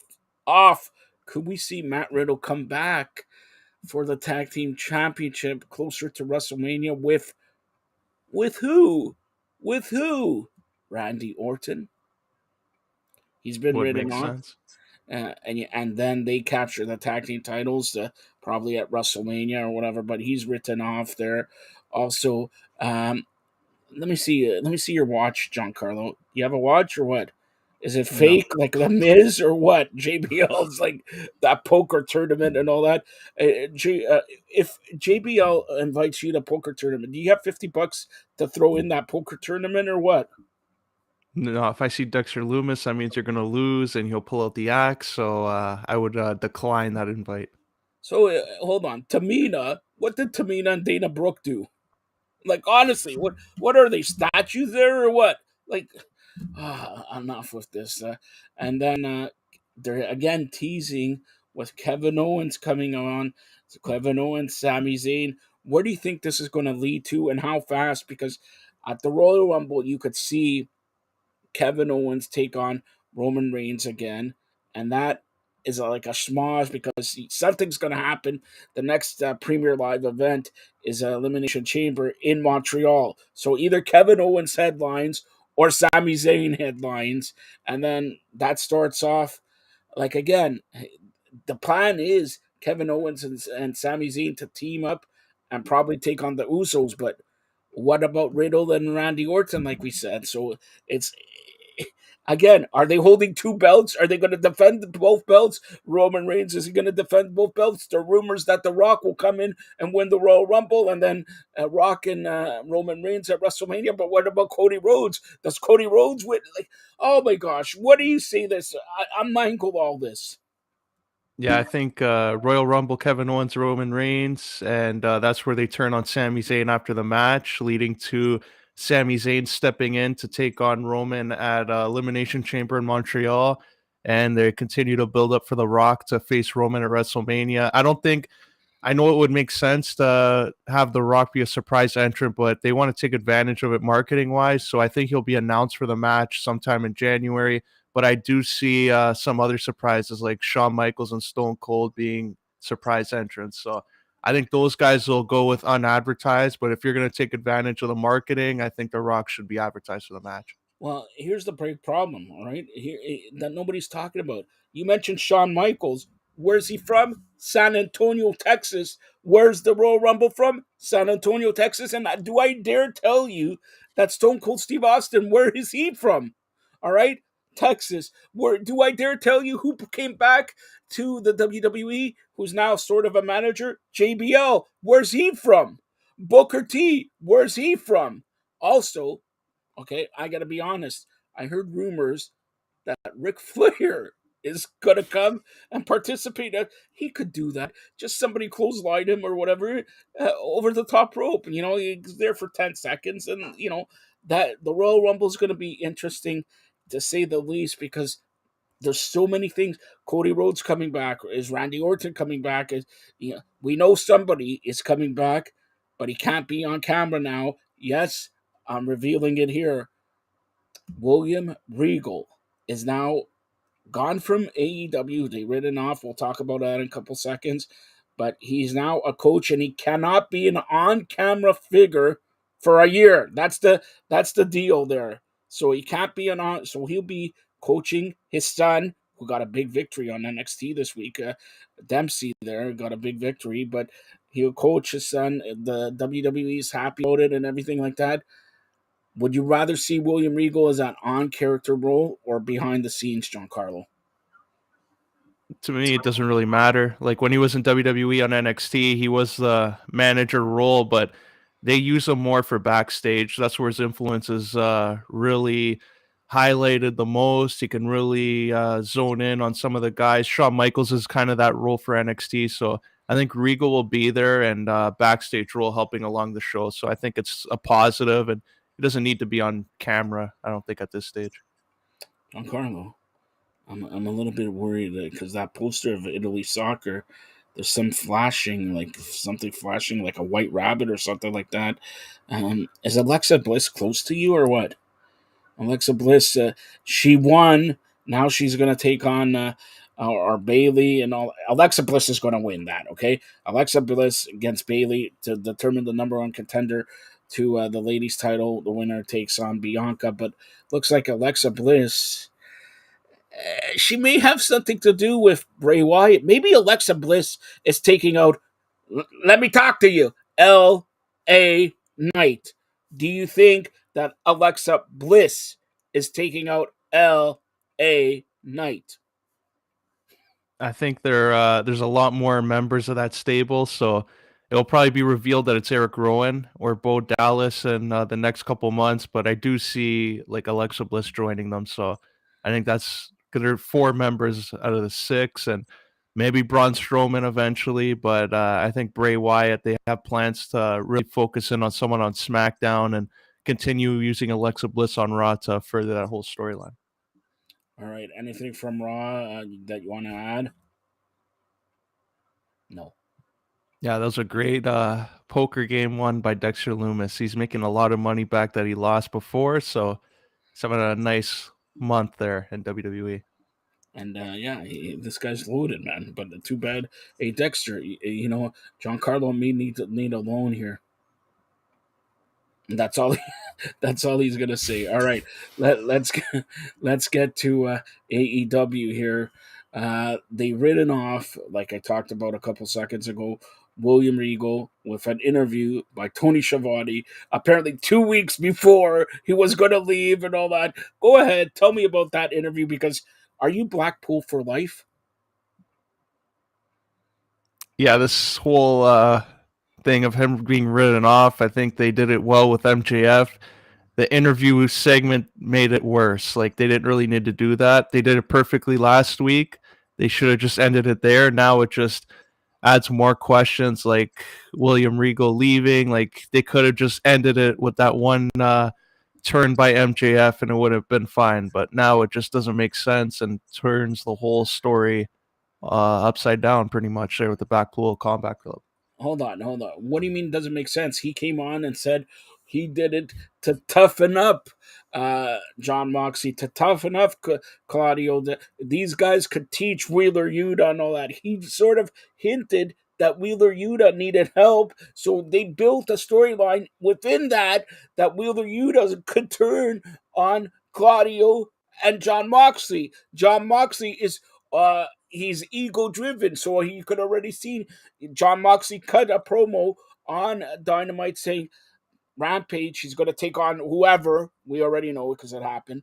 But he's going to take on somebody. And these guys, Claudio and Wheeler Yuta, are going to do the job Saturday at Final Battle. So John Moxley's the head because of his ego, like William Regal stated. So William Regal, basically, on his way out, has created 6 months of storytelling.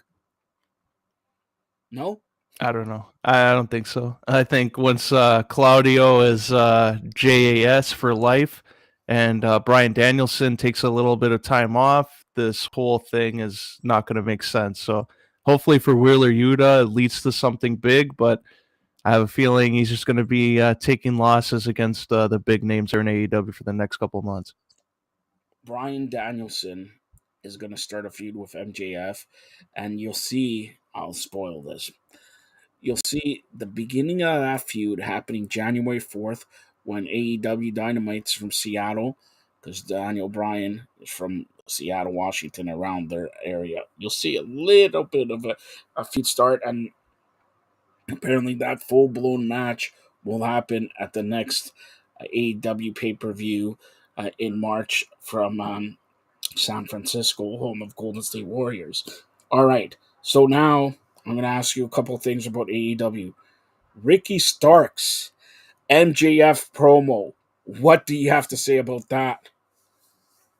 About time they gave him some TV time. Like, how many times have I said it's a shame that Ricky Starks, Swerve, these guys that are miscasting roles don't get TV time, and you see them What about now in the Miro? proper Miro role. has 4 matches the whole year. That's Miro. He's been crushed.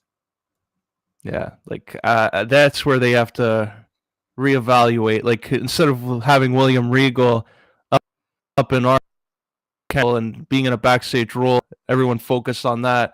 Focus on guys that actually are like Miro and that can make a difference on your programming and try to figure out something there. So that's where they need to turn their attention to instead of worrying about a guy going to WWE in a backstage role.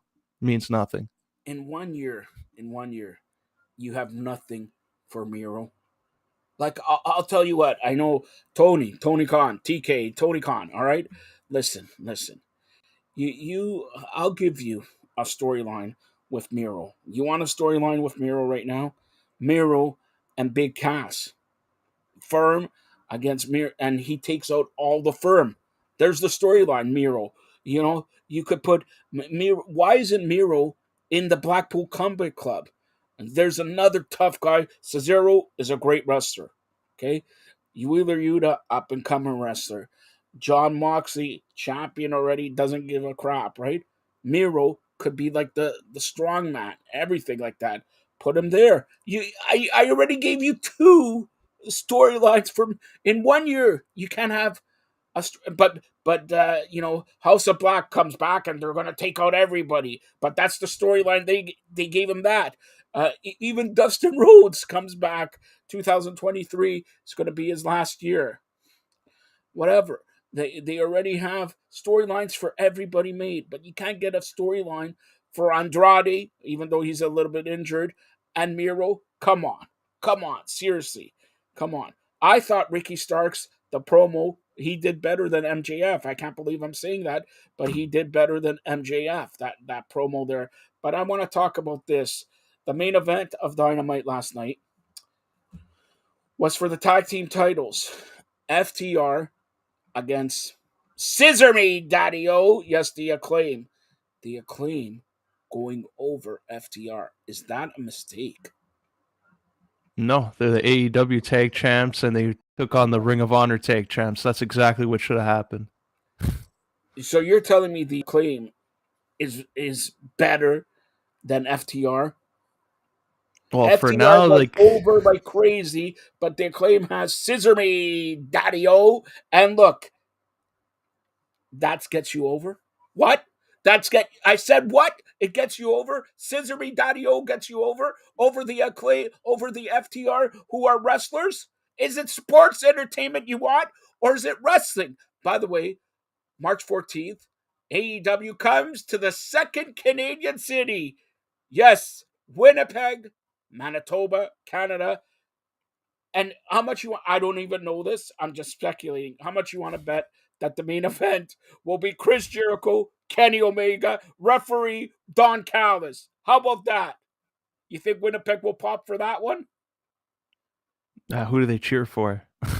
Doesn't matter who they cheer for. They're not cheering for the Winnipeg Jets, I'll tell you that. All right. But congratulations there. And looks like May and November, AEW is going to come back to Toronto. That's what I heard. So there you go. And next week, did you know next week winter is coming? I You knew heard. that? Looked at the calendar. It's getting cold soon. In Toronto, it looks like Sunday winter is coming, but I digressed about that. But are AEW dropping the ball on most of these wrestlers? Like, who knows who's in Ring of Honor? Like, they got a separate brand. Nobody knows. Is it going to be, Brian Cage? Is he AEW or Ring of Honor? William Morrissey, Cass, is he AEW or Ring of Honor? Ethan Page, supposed to be AEW, but watch him show up in Ring of Honor. Like, who is Ring of Honor and who is AEW? Giancarlo. This is why they need to do a better job with identifying which roster their stars are where. So like that, when they have a TV deal, it's not like a big surprise when half of them don't show up because the network finds out that they're not actually Ring of Honor talent. So they have to start signing guys to contracts to Ring of Honor. So like that, when they present it, they could say these guys who you can expect every week on our TV show. Dalton Castle. He's been on AEW more times than he's been on Ring of Honor. But is he Ring of Honor? He's also been on the YouTube show more than some guys like Miro have been in the company. So that's another one. He's had more matches there. I don't know about Ring of Honor, about Dalton Castle, about whatever. What I do know that Saturday, Giancarlo and I are going to be busy. First of all, I don't know if you know this. There's 2 World Cup soccer games on Saturday, Giancarlo, all right? 10 a.m. and 2 p.m. But there's 2, well, 1 Premier Live event and 1 pay-per-view. The first pay-per-view is going to be Ring of Honor, all right? That's the first pay-per-view that's going to be Ring of Honor. It starts 3 p.m., the pre-show, Ring of Honor Final Battle. Final Battle, meaning it's the final battle of 2022. Or is it the final battle of 2000? Because there's 3 more weeks. They're not going to have Ring of Honor shows in 3 weeks. Who knows about AEW here? All right? But Ring of Honor Final Battle coming to you 3 p.m., 4 p.m., the pay-per-view portion. Let's get to the On the Mat wrestling show where we're going to preview Ring of Honor Final Battle. Let's go to it. World 6-man Tag Team Championship match. Dalton Castle and the boys. Who are the boys? Who cares? Versus the Embassy. Go ahead, Giancarlo. This would be a good win for Dalton Castle. So I think he's going to win this match. He's going to get the hot tag and come in there, clean house, and pick up the big win. All right. Then tag team match. Serve in our glory. Keith Lee and Swerve Strickland, who are going to turn on each other, versus JD and Shane Taylor. I like to see Shane Taylor. We interviewed him on the Fired Up Network about a year and a half ago. What do you say? Who's going to win this match? Yeah, I think this is a predictable match. We saw Keith Lee turn on Swerve at the last event, so I think Swerve gets him back and leaves Keith Lee out to dry and just walks out on him. So I got them losing this match. Shane Taylor's going to look like a monster in this match, all right? Ring of Honor World TV Championship. Samoa Joe, who destroys everything, will take on Juice Robinson, all right? And Giancarlo, who's your pick? I know who you're going to pick, but I'm going to go the opposite way. The opposite way, okay? Go ahead. Who's your pick? Yeah, I think it would be good for Samoa Joe to continue the reign there. If, they want to go with him holding both titles, but I think Wardlow comes out and costs him, and Juice Robertson gets a win. Finally, Giancarlo's got something right. He can't hold 2 titles. He's going to be the TNT championship. and they got to get. Why they sign Juice Robinson? Because they're already not using wrestlers. Use them for Ring of Honor. There, all right. I'm calling Juice Robinson to win the TV title. There, all right. Now let's get to some ladies action here for the Ring of Honor World Ladies Championship. Mercedes Martinez versus Athena. Now they've been giving. This is my point exactly. They've been giving Athena a big Ember Moon, a big push recently. Now she's AEW, correct? If she Yeah. becomes Ring of Honor champion, does that mean we will never see her again? Oh, already she's been on YouTube for the last 3 months, so wouldn't be much of a difference. So, yeah, maybe. So does she win? I think they really need to do something with her to put her in a like bigger spot. Like when she first signed with AEW, it was like, okay, she's finally going to get a big push, and it was no different than her time in WWE. So for her sake, I hope she gets this win and finally builds some traction there in her character, and maybe Ring of Honor being the champion there is going to be the way to do it. So I think Athena gets a win here. All right. Now, Ring of Honor Pure Championship match. This could be a show stealer. Like honestly, Daniel Garcia versus Wheeler Yuta. Yeah, I think Garcia is not going to be the champion after this event. I think Wheeler Yuta comes in and he's going to get his win and lead to more tension there with Claudio after what happens in the main event. So I got Wheeler Yuta becoming the champion. All right. And then they just added this, and it was a great creative way how they're adding this. Ring of Honor World Tag Team Championship double dog collar match. FTR versus the boys, the Briscoes. A double dog collar match. Wow. Have you been in a dog collar, Giancarlo? This is going to be one of those matches that I could either go really good or it might be awful for like just a presentation on TV, like how it's going to work. People might be confused, but I think FTR retains here. I don't see them losing the titles here to the Briscoes. They had, I believe this is the part 3. Are they going to have like a 7-match series or whatever? But I don't know. With FTR losing and the Briscoes are Ring of Honor, just like I'll get to it, who's Ring of Honor, who's this so far.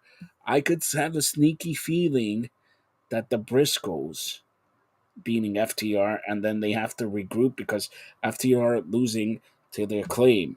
Then 3 days later, they lose to the Briscoes. So they need a big win. And this, like, honestly, I expect big things from this match. Now, before we get to the main event, all right, the main event, of course, Chris Jericho versus Claudio. All right, Chris Jericho, Ring of Honor champion, but really AEW. Claudio, in Ring of Honor, was Ring of Honor champion, but really AEW. So that's 2 for 2, right? Daniel Garcia, really AEW. Wheeler Yuta, AEW. Okay. Mercedes Martinez, question mark. Athena, AEW. Okay. So far, if you want to say, out of these 6 wrestlers, 5 of them are AEW. 1, maybe. All right. Then you got Samoa Joe, which is AEW. Juice Robinson, again, a maybe. Okay. Then you got Swerve and Glory, AEW versus Shane Taylor, who's Ring of Honor, and JD. Okay, we'll give Ring of Honor there. Okay. Then you got FTR, AEW, Briscoes for sure, Ring of Honor. Okay. Then you got the NBC, which is AEW, versus Dalton Castle and the boys. Like I mentioned, Dalton Castle and the boys have been more on AEW. So in this card, honestly, three to four people I could mention are Ring of Honor. Is this the Ring of Honor final battle? Or is it AEW final battle? Or is Winter's coming before the final or after the final battle, but Winter's coming the next? Whatever. All right. Claudio versus Chris Jericho for the Ring of Honor title. Go ahead. Yeah, Chris Jericho is going to retain. I would be surprised if they have this whole event and don't announce anything about a TV deal or make light of it or even tease something that is closed, because I think Jericho being the champion the whole time was for that sole reason of securing a deal there. So I think they got to continue with it. I think Jericho wins, and this is where the tension's going to start with Wheeler Yuta and Claudio, because in the Blackpool Combat Club, the other guys there, they were veterans and champions, and now Wheeler Yuta is going to probably have a title, and he's going to tell them that he's a champion, and maybe their advice isn't really working for him, and that's where it's going to cause the group to break up, and that's where I think it's going to go towards. All right, I agree with you there. So don't forget, Ring of Honor's final battle happens Saturday, December 10th, 3 p.m. the pre-show, 4 p.m. the live show, the main card again on pay-per-view. Remember, this is a pay-per-view, Giancarlo, not premier live event. This is a pay-per-view. All right, and I'm gonna tell you, a lot of people have asked me, and Giancarlo, I know you're thinking about this. Usually AEW's pay-per-views are 4.5 hours long. This will not be 4.5 hours long. This will be about 2 hours 45, 2 hours 50 minutes long, maybe even shorter. So it's from 4 to, let's say, 7. Okay? From 4 to 7. But like I mentioned, we have another show Saturday. It's a premier live event, and it's NXT Deadline. Yes, NXT Deadline, which will begin at 8 p.m., 7:30 the pre-show, but 8 p.m. the main show, and this too will not be a 4-hour show. So if you want to watch the Maple Leaf game, you could watch the first period from 7. Never mind. All right, so let's get to the NXT line premier live event. Let's start off with Fire versus Isla Dawn. Yeah, this is this. I guess I don't know how this feud really picked up. Like, it came out of nowhere, but I think Fire is going to win this and maybe build more momentum there. I just don't see it going like too long. I think this might be a shorter match than some people think it would be. I think they have a lot of time planned for the main event, so I think a lot of these matches will be filler. So I got Fire winning here. This is going to be a snooze fest. Who cares who wins? All right, they didn't build up any of them. So then the NXT Tag Team Championship, we got Pretty Deadly. Are they pretty or are they deadly? Anyways, versus the New Day. Now, hold on. I'm going to be honest. New Day, arguably the second greatest tag team in WWE history. The Usos number one. Okay, do you agree with that? It doesn't matter because it is true. All right, and now they want the New Day to come to NXT and to win the tag team titles. I could see them winning the tag team titles because, by the way, they're taping next 3 weeks of NXT on Tuesday, so they'll win the tag team titles, and then a couple days later they'll lose it, but it won't be shown till January 5th, 6th, 18th, whatever. So I could see that happening, and then the New Day becomes the Usos are the world's greatest tag team lengthwise, but really the New Day won the SmackDown, won the Raw, now wins the NXT, everything. I could see the New Day actually winning this. What do you say? Yeah, I agree. I think it gives them something to do while the Usos are involved in other programming. So I think the New Day win this. It's similar to when Dolph Ziggler won the NXT title last year or earlier this year. So I got the New Day winning and holding it until probably after the Royal Rumble. Before. I think they lose it maybe the first or second week of January. Now, Women's Iron Survivor Challenge match. Cora Jade going out with Braun Breaker. Indy Hartwell, I don't know. Well, let's. She's going out with Dexter. Kiana James, who cares? Roxanne Perez, Zoe Starks. All right. Now, this is going to be a mess, to be honest with you. It's going to be a mess. But who do you like in this one? I don't know completely the rules of this yet. Like, All right, so I think I it's know on the you're gonna fly. I know you're going to. So if you beat somebody, like pin them or whatever, you're going to the penalty box. But you could have a roughing penalty. You could have a disqualification. It's going to be 25 minutes long. That's all I know. It's going to be a mess. That's all I know. Who's your pick? Who cares who's your pick? What do they win? Like, what? Do they win a shot against Mandy Rose? Do they even have a shot against Mandy Rose? And by the way, we're going to talk about Mandy Rose, my first wife. All right? Giancarlo, if I asked you, Mandy Rose, at the start of 2022, she will be a champion. Forget NXT, forget WWE, a champion for basically almost a year. What would you say? I would believe it. You wouldn't believe it. You wouldn't believe it. If you believe that, you might as well believe that I'm marrying Mandy Rose, which I'm not. I'm going to marry Patricia. All right. By the way, Giancarlo, stop asking me about who Patricia is. You'll meet her sooner or later. All right. So, look, who's your call in this one? Yeah, if the winner gets a title match, I think it would make sense for Roxanne Perez to win, just so they have a face versus heel dynamic. So I guess I'll go with her to win the match. All right, I can't dispute that or whatever. What am I? Look at my choices. All right, men's Iron Survivor Championship match: Axiom, Carmelo Hayes, Grayson Waller, J.D. McDonough, Joe Gacy. Now, you mentioned a couple of minutes ago that Bray Wyatt, Joe Gacy, is in Bray Wyatt's faction. Carmelo Hayes is not. Axiom is not. Carmelo Hayes was the NXT North American champion.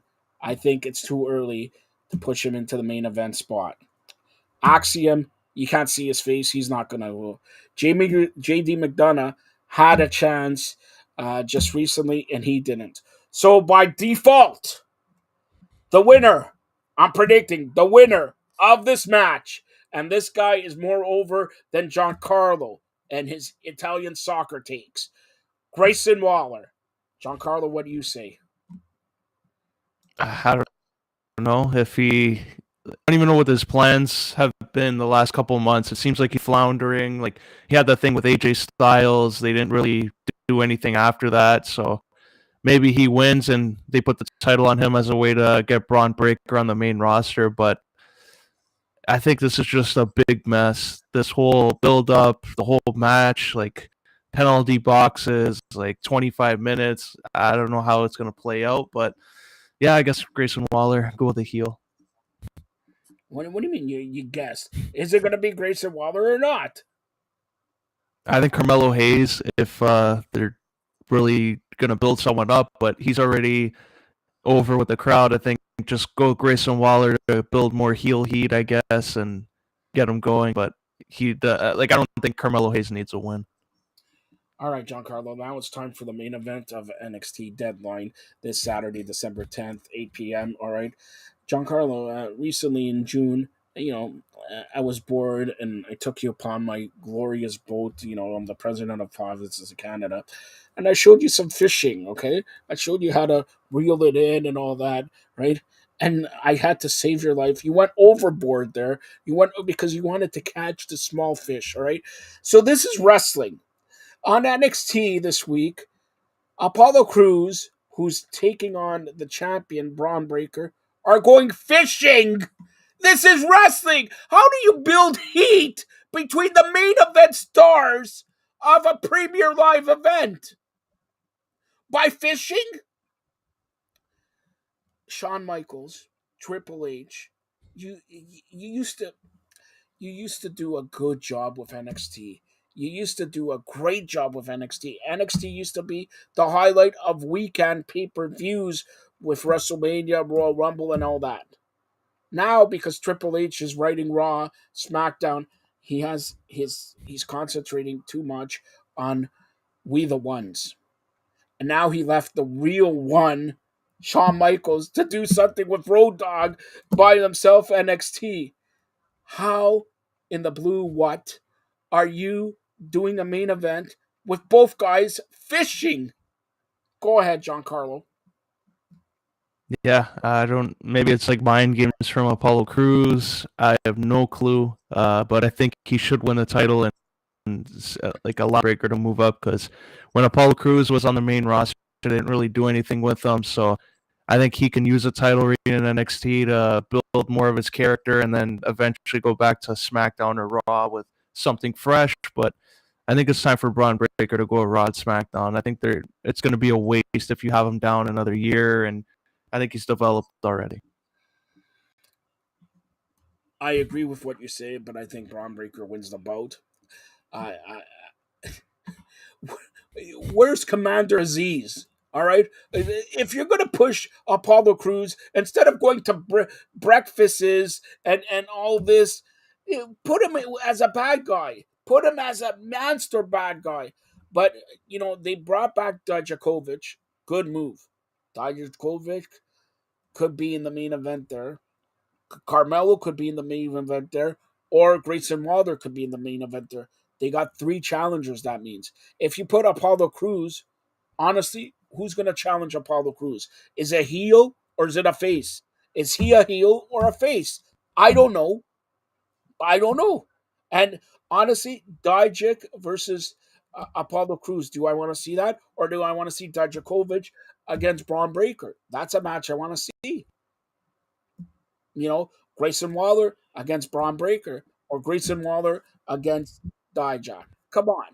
So I think Braun Breaker retains the title, then we'll go on to feud with Dijak or Grayson Waller. That's what I'm saying here. And don't forget, the next premier live event from NXT is February 4th, Vengeance Day. And now the premier live events from NXT will be moving outside of the Performance Center in Orlando. Vengeance Day, February 4th, will happen from North Carolina. All right? North Carolina. So it looks like NXT is going to be more on the road there and everything like that. But we have to wait and see. And by the way, but I got to say this. All right? Lola Vice. Lola Vice. Are you excited to see Lola Vice, Giancarlo? Yeah, I'm surprised they didn't have her debut earlier, but maybe at Deadline and now they'll show her on camera, and then after on NXT she'll make her debut. But based on everybody that signed during that same period, it is surprising that it's taken this long. By the way, if people who don't know who Lola Vice is, me and Giancarlo were one of the. I think we're the only Canadian outlet to ever have an interview with her. Isn't that true? Only Canadian. It's Valerie Lolera. Valerie Lolera. Even though Lola Vice has a chance to be my 6th wife. All right, she's in contention. Giancarlo, do you agree, or should she be higher? Contention for what? For my 6th wife. I just said this. Yeah, we'll say that. Yeah, we'll say that. All right, that's Valerie, formerly of Bellator. Her new name is Lola Vice. Speaking about Bellator, we'll close it out here. Bellator has a big card tomorrow. Giancarlo's all over it for Fired Up and for Sportskeeda. By the way, since I have Giancarlo and since he is affiliated with Sportskeeda, I'm gonna let him talk about Sportskeeda. But go ahead, promote yourself and promote the card here for Bellator. Yeah, it's their Bantamweight Grand Prix semifinal. So Magomedov, and Patchy Mix are on one side of the bracket, and their interim Bantamweight champion, Rufion Stotts, on the other against Danny Sabatello. So they actually been promoting this fight, which is good. They've actually done a better job with this fight. So both guys have been trash talking back and forth, makes it fun, interesting, and this card also has a rematch there, Liz Carmouche and Juliana Velasquez, which a lot of people thought the first one ended a little early, and now they get a rematch to prove that it didn't. So they actually did a good job in booking this card, I think. All right, so that's actually tomorrow from Connecticut there, Bellator 289. And is there any other match you want to talk about before we go to UFC? Oh, yeah, Dalton Ross does another one. He's a top 5 ranked middleweight there. I think he took a chance here taking a fight against someone ranked 5 spots below him in the top 10, but he said he wanted to stay active, so I think it makes sense from his point of view, allows him to pick his matchups after and call his shot there, but could also be a risk because you never know. As we saw with Austin Vanderford, he was one of the top 2 ranked guys, and then he loses to a newcomer there in Bellator and Aaron Jeffries. So this could be a big risk for Lilton Rasa. All right. So again, Giancarlo will be all over that. That happens tomorrow. But UFC, as you mentioned, as you can see, UFC here has a big pay per view. UFC 282 at the T-Mobile Arena this Saturday. Saturday is a night, man. You got two shows of wrestling. You got hockey. You got the World Cup soccer, and then you got the UFC. Let's get to some boats here on the prelim. Let's see, Brown versus Silva. Who you got?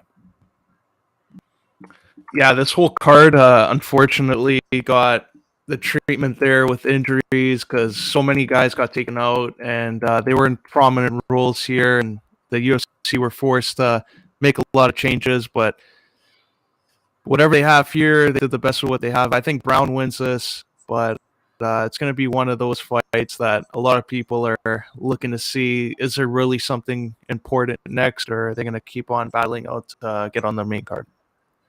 All right, so that's one of the prelim fights. Now let's get to some fights on the main card there.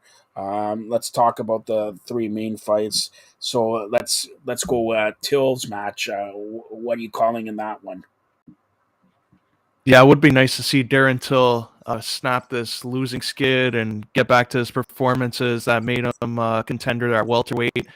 He's taking on a tough middleweight and Duplessis because he's on a lot of momentum. He's been winning fights in impressive fashion. He's looking to make a name, add Darren Till to his resume, but I'll still go with Darren Till. I think he'll do enough here. I think it's going to be a decision win, and he gets back on track there in middleweight.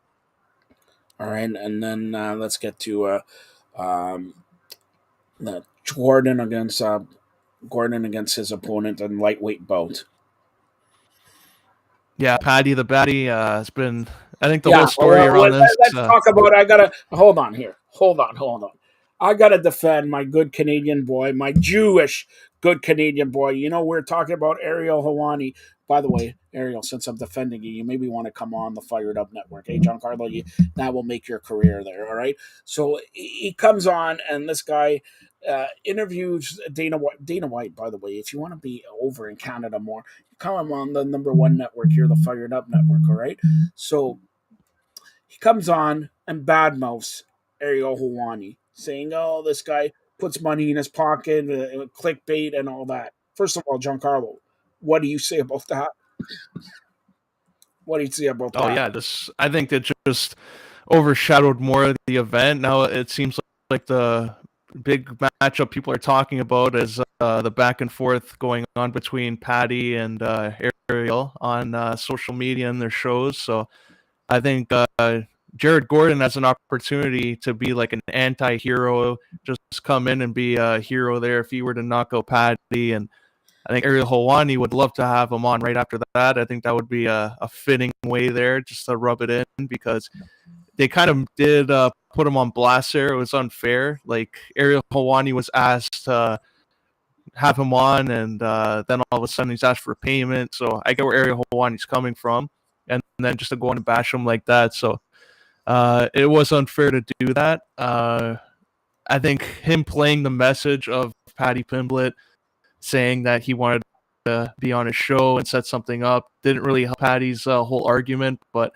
here we are, and he's got to win, I think. Just do something because this could be turning into Ariel Helwani just firing back, and he's not away from defending himself in the UFC.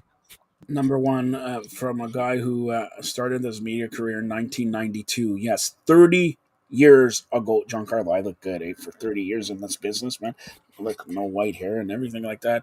All right, for a guy 30 years in the business, and when I started out, there was only Jeff Merrick and myself doing wrestling, MMA, and all that, live audio wrestling, the Law. I'll give them a shout out. All right. Ariel Helwani has come and worked his tuchus off. All right, he's worked his tuchus off, and yes, Dana White does not like him, and I'm sure some people like you, some people hate you. All right, but Ariel Helwani is the prime example why why MMA is where it's at. If it wasn't for a guy like Ariel Helwani, and here I'll give it to him also from TSN, Orville. I know him as Orville. Aaron Bronstetter. Don't laugh, John Carlo. His name is Orville. All right, Aaron Bronstetter. If it wasn't for those two guys, MMA market in Canada, and Joe Ferraro. Let's go. We'll show down Joe Ferraro. These guys started off MMA here in Canada, and now MMA all over the world is huge. It's huge. But Ariel Helwani, day and night, he's here to break stories.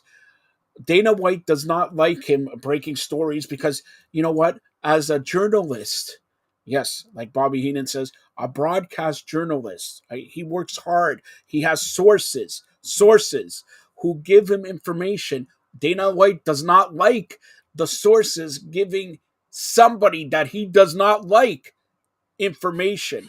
Kudos to Ariel Helwani. Keep doing what you're doing. You're getting noticed, and we rely. Everybody in this industry, be it be it media types, be it fighters, be it fans, rely. And I'm gonna say this right now. He's the source. He's one of the sources in MMA. Do you agree with that, John Carlo? Yeah, I think he's what Bob McKenzie is to the NHL, what Woj is to NBA. So those are fair Come comparisons. on, no, but No. all right. But honestly, with Ariel Helwani, the guy's from Montreal. He's a good Canadian boy. Don, shout out to him. But even though he likes Montreal, Sami Zayn, and now he's breaking into the wrestling realm. He's having big time interviews with his outlet. I believe it's Sky Sports or something like that. So for this guy, and who, like, no offense, okay, I could understand if Conor McGregor goes after Ariel Helwani. But is this guy trying to make a name to go after Ariel Helwani? Because Ariel Helwani, out of everybody in MMA media, he's the standard bearer. He's the Ric Flair. Woo! He's everybody in MMA. Who is this guy to make a name off Ariel Helwani? Go ahead, John Carlo. Oh yeah, Paddy Pimblett is. It might be his first UFC pay-per-view, but he's based on everything. He's one of the most popular guys. This obviously won't help his popularity, but he's among probably the most popular fighters going into this, and I think this is going to leave a sour taste in a lot of fans. It might cause him to lose some fans just the way he kind of conducted himself there, but he has his own reasons, I guess. Can't fault him for that, but it is kind of ironic when he's talking about fighter pay and guys deserving more, and he's sitting like 5 feet away from Dana White, who doesn't really pay everybody. They can make that assumption of what they're worth. So I found that ironic, but he is going to be among the biggest stars in the UFC. All right.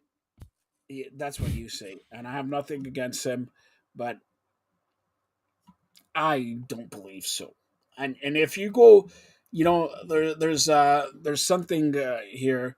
If you go against the grain and attack somebody who's doesn't shouldn't be attacked, it's karma. It's karma. And by the way, Ariel, ayin hara. Nobody knows what that means.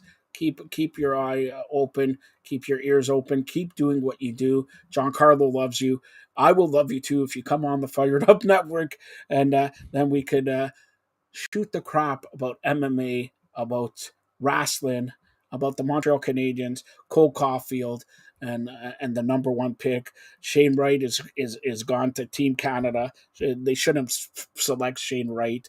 John Carlo doesn't even know what I'm talking about. John Carlo wants Montreal to pick up Phil Kessel. That's what he wants. All right. So that is we got to touch on the main event before we close it out. Touch on the main event of UFC 282. Go ahead. Yeah, this whole main event is unfortunate in a way because Yuri Prohaska was a champion, gets a bad shoulder injury. He's going to be out for probably over a year. So they have to vacate the title, and now Yan and Magomed Ankalaev move into the main event for the vacant title. Glover Teixeira is the odd one out, and I think Magomed Ankalaev wins this fight. I know Yan is a tough competitor, but I just think Magomed's grappling will be too much, and I think he submits Yan and then go over to Shero's next. So I think that's a fight to make. I know Shero lost it on this one, but I think they gave him at least some promise that he'll be next in line for a title shot just because he was reasonable in the situation. And your latest Conor McGregor update, you know what it is? He has to wait 6 months. The testing pool and all that. By the way, just last week, Tyson Fury won his bout. He cut a promo on Usyk, who was at ring. He's learning stuff from the WWE. Put it that way. He's learning stuff from the WWE. He wants Usyk. He wants everybody else. But congratulations to Tyson Fury, who successfully defended his title. All right, Giancarlo, as we close it out, tell everybody how they could get a hold of you. And don't forget, Giancarlo, you may be on the World Cup update tomorrow after the quarterfinal games. Brazil is in there, and of course, Argentina versus the Netherlands. Giancarlo Carmen was on the show before. They may be on the show tomorrow. He's on the show right now telling you how to get a hold of him. Yeah, on Twitter, John_411, Instagram, Giancarlo_Alino. Check out my articles on FireDupNetwork.ca and Sportskeeda.com. And if you're in Toronto, check me out on Vibe 105. We got some interviews there coming up in the next couple of weeks.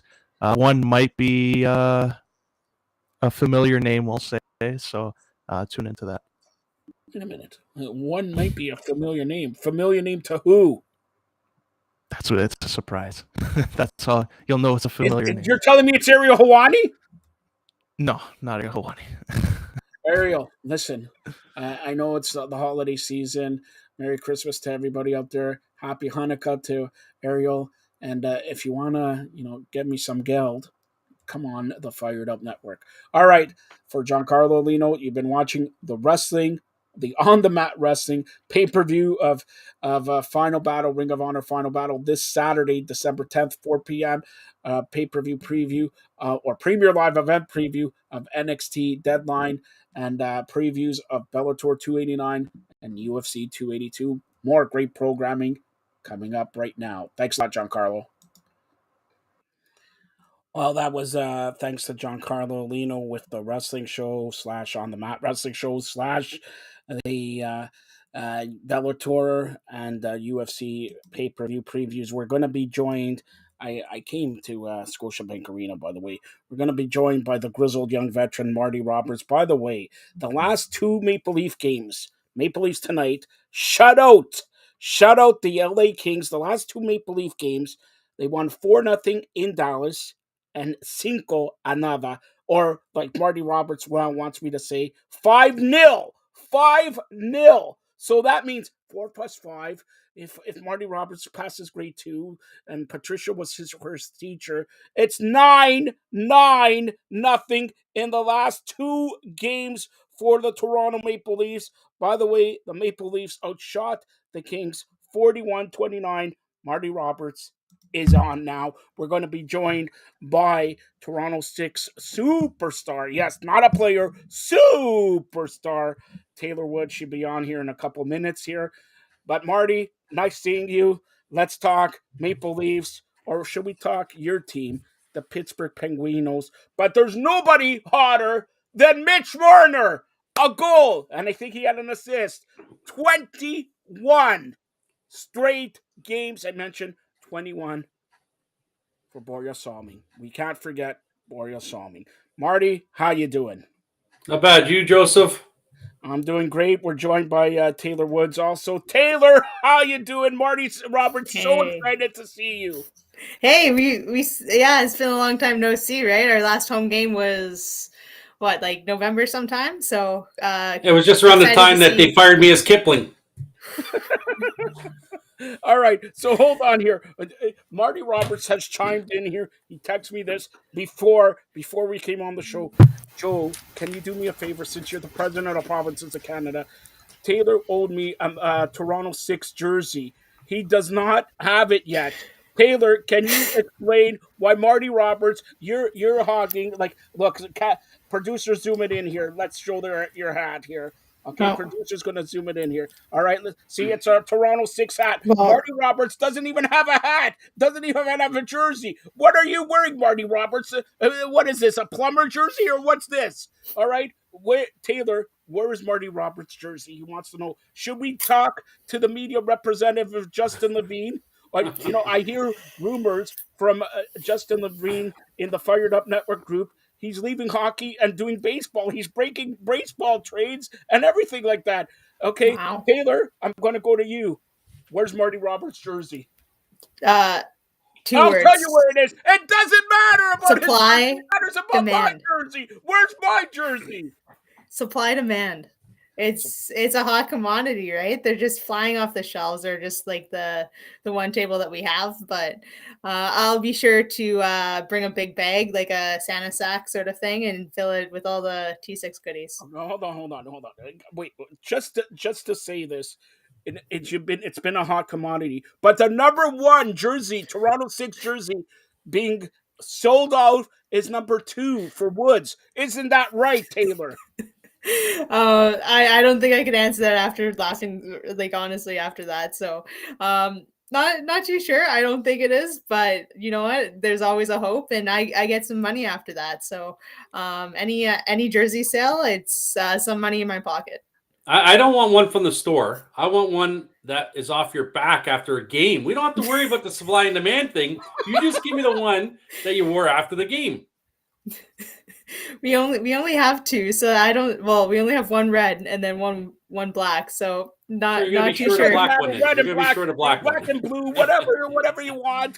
Just give him a shirt so I don't have to worry. Joe, my jersey hasn't come. He's checking the post office every day, man. He's worse than a TTC driver. They don't even stop you at the stop, man. Come on. He needs a jersey. Taylor, who do I have to talk about to get this guy a jersey? I really should know that, but I don't. All right, we'll talk about the Toronto 6 in a couple of minutes, but let's Taylor, you watched the game tonight. The Maple Leafs again, Matthews, Marner, Mitch Marner, especially 21 straight games, and with a point, great 4-0 beating Dallas on Tuesday, 5-0 tonight. They play Calgary on Saturday. I'm going to say this, Marty. I'm going to say it. It will not be 6-0 for the Maple Leafs. I'm going on the line here and say it's not going to be 6-0. But Taylor, going back to you, what did you think of the game tonight? You know what? Like all that one word is just steady. You know what? They were just steady the whole night. Like after when it was like even 3-0, it's like okay, like games sort of done, packed in. It's sort of you could tell like how people were skating on the ice. And then Marner, of course, you know what? That was a beauty. Like coming off, getting that one-timer off the boards. He really deserved that, and you know it keeps his streak going. And then they just hung it in solid, and if they keep playing with that and keep playing with that confidence, that easy confidence, it's just sort of building blocks right now. They could build a foundation with their communication. They could build a foundation like through their bottom six, their defense that they're running through. Now, what they could go defense forwards versus like in practice and everything, versus how much defense depth they have. And I'm going to use that I shouldn't emphasize it thickly, but they have players with now more experience at that level with that team, and that's scary. So we'll see. They're doing good things right now, and hopefully they just keep it going. Marty, your thoughts on this game? I didn't get to watch the full thing. You know, some of us do work. You know, it's a little tough to get home to watch these things. But, you know, over the last few years, they've always been solid during the regular season anyway. So there's no concern with the regular season. It's once they get to playoff time, what happens. So they're doing what they're supposed to do now. I think the good thing is they have 2 goalies they can put in at any time. That's the thing right there. They can put in Murray or Samsonov and roll with whatever one they have. Just keep them healthy is a big thing, but their goaltending is so much better than it was last year. I know so many people are upset that the Leafs got rid of Campbell, didn't re-sign him. And look what he's doing in Edmonton, and look what the Leafs are doing with their 2 goalies. So, you know, they're playing really well right now. Furthermore, like Taylor said, they're doing lots of things. Marner on this big point string, 21 games. Matthews off to a slow start, but now he's starting to pick it up. So, you know, we'll see how the season goes along here. Further to that, Maple Leafs, not only they have 2 goalies, they got 22 defensemen who could play. And Marty Roberts, we got to give it to him. Marty Roberts has been on this Justin Hall for Norris Trophy winner from last year. Justin Hall never makes a mistake now. Justin Hall's their number one. Morgan Riley's gone. Justin Hall, go ahead, Marty. They got I know Brody came back and everything, but come on, the defense, even the dog like it out of the doghouse. Justin Hall's out of the doghouse there, but go ahead, talk about the defense now. I gotta let the dogs start barking because they heard you say Hall and they went nuts. Watch They it. don't like Hall as much as I don't like Hall, but he has been playing. Since Riley's been out, he stepped up his game. Brody. I think today was Brody's first game back in 13 or 14 games. Yeah, I think they were 9-0-3 with him out, and he comes back and they continue. So, their defense has been a lot better as a whole. Forwards and defense has been a lot better than what it has been in the past. So we'll see if it keeps going. Liljegren and Sandin had a struggle there for a little stretch. They're starting to figure it out again. So right now it's looking good for the Maple Leafs. And another thing, I'm going to go with Taylor's a great defense. Do I say defenseman or defensewoman? Doesn't matter. I just defense. All right, defense. All right. When you look at the hockey game differently than Marty.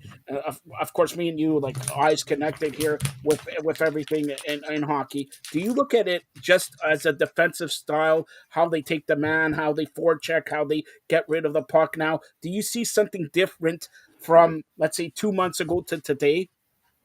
A little bit. I was gonna just say right now, it was a good defense, and for this guys is for the Leafs right now is a good defense is a good offense, leading from defense, right? So when they play really good offense, it's easier to sort of stay a little bit more solid offensively defensive, and then it's just easier to transition into defense because everyone just wants to get that puck back. So yeah, it starts off with having that such great offense, and then just having that maybe secondary support, talking about that offensive side, because then you're just outnumbering right there. So yeah, sort of just making minds twisted a little bit, but yeah, I just think that they're just sort of figuring out that support role for that player, for the puck carrier for sure. Right. I know, Joe, when we spoke a couple weeks ago about Leafs forever, Leafs were giving away the puck an awfully lot. And tonight they only had, I think it was 10 giveaways. So they've cleaned that up somewhere the last few games. As long as they can clean that up, it makes life a lot easier for the goalie, for the defenseman, and the team in general. So as long as they keep the giveaways down and they don't turn it over in bad spots, which they were doing, they're going to be all right in the regular season. Well, again, as we go along here, the playoffs come in.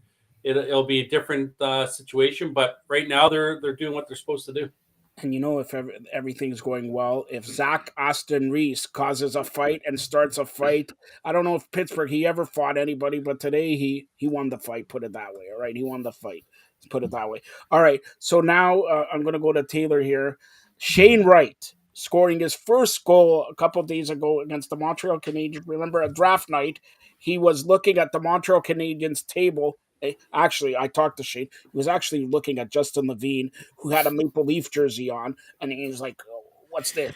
Anyway, now Shane Wright is now probably going to be, he scored a goal, but he's going to be called to Team Canada. Again, remember, the World Juniors, even though they played in August, they're playing now in Boxing Day. It starts again. What do you see from Shane Wright? Of course, arguably should have been the number 1 pick, got pick number 4. Had a slow start, didn't play. Now he scored a goal. Now he's going to be dependent on, once again, in Team Canada. Yeah, it's twofold. And as soon as you said Shane Wright, I was I'm thinking okay, go to the Kraken and sort of their development style, and I think that's gonna time to tell. And right now, if you told me today, I think it may be the right move in the long term. But with his AHL stint and then coming in, getting that confidence, right, and then having the edge to sort of say, hey, I got to prove myself. Hey, I've been in this NHL situation, and also just getting. Of course, he's gonna think that he didn't get choose first overall. So it's hey, I got something to prove. I'm going to show my leadership, and I think he's going to do really well with Team Canada over the World Juniors. All right, and since we got Taylor on here, I love saying this name, Marie-Philippe Poulin. Try to say that 10 times, Marty. Like I said it, okay? The French, the president of provinces, Marie-Philippe Poulin.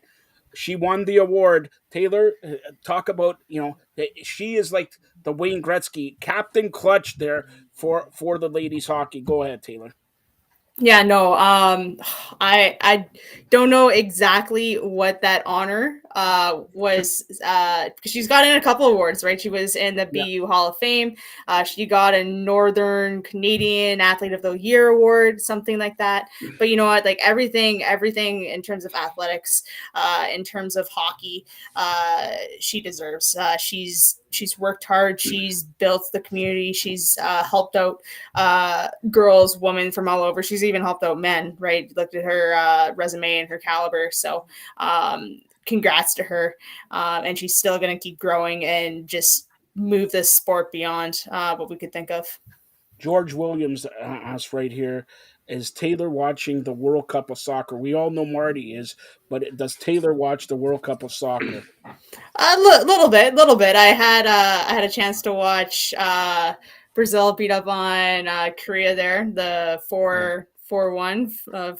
But there was a group of big Brazilian fans sort of sitting in shoeless shows, and we just knew when Brazil scored because they're just going off and just cheering like, yep. Okay, just watching it, but they gave the first alarm that they scored. But yeah, I've been watching a couple games, a couple highlights here and there, but not fully intense. Like I know there's people out there that do. So yeah, Marty Roberts, one of them. All right. So Marty, I'm gonna go to Toronto 6 right now. Marty, has Toronto 6 been in contact with you since they fired you as Kipling? All right, I have not heard a word. I have not heard all a right, word. Marty, sit back here. Taylor, okay, Taylor Woods, Toronto 6 I'm gonna eat defenseman. my M&Ms while you guys talk. Yeah, okay. Well, keep the M&Ms. All right. So Taylor, I gotta ask you. He already told you that he wants his jersey. Can you get him the job back as Kipling? He put on looking at him. He put on a couple. I'll get a haircut so my head will fit inside. it might have to be the eyelashes. Have you seen Kipling's eyelashes? Hold You on. see my eyelashes are nice. Producers, zoom in on Marty's eyelash. Here, Marty, put your eyelash in the cut. See, I got them. All right, go ahead, Taylor. Go ahead. Yeah, so one, it would probably be the eyelash thing if I had to say, because he was very cheery or she was very cheery throughout the whole game too, and Hold on. big fans. Wait. Was Kipling a man or a lady? Because I see Marty's a man Okay. here. Are you saying he or he? Here's Marty's talk time to sort of bring the speech, but I do have some unseen photos of me and Kipling on the bench taking some selfies. So you guys could talk. I will find them, and then I will show them to. Do you want me to send them to you so you find them easier, Taylor? Because I got them on my phone too because you sent it to me earlier. No, a photographer from Toronto 6 that I know very well, Patricia, was really taking shots, good shots of Marty as Kipling and everything like that. So shout out to Patricia there. Okay, so Marty, let's close out Maple Leafs Forever while she looks at the pictures of yourself here. Maple Leafs playing Calgary Saturday. They had a bad October. November was their best month of the year so far. Okay. Even though there's 2 months only. But December, how do you think December is going to go? It's not bad already for them. For Calgary or for the Leafs? Leafs. Who the hell cares about Calgary? Well, you brought up Calgary. I'm like, why are you bringing up Calgary? No, but because they play Calgary. But for that matter, Taylor, sorry. Marty Roberts just texted me also. Nobody cares about Winnipeg also, he said. That hurts because they had some awesome jerseys. Their jerseys are just popping. Mind you, their team, you know what? I should just say that they suck the whole time, so they just do well. I think that's just Taylor, we haven't talked to you. Do you know who won the Grey Cup, Taylor? Actually, I really should know. It's just know Toronto. Hold on, Marty. Toronto beat Winnipeg. Winnipeg Blue Bombers were the best team for the last 6 years. Haven't they won it a couple times though? Winnipeg. Yeah, when they were Didn't win back-to-back it this year. champions, but it doesn't Didn't win matter. it this When you're year. 15-3 and you play the Before this, Argos when did Toronto win it?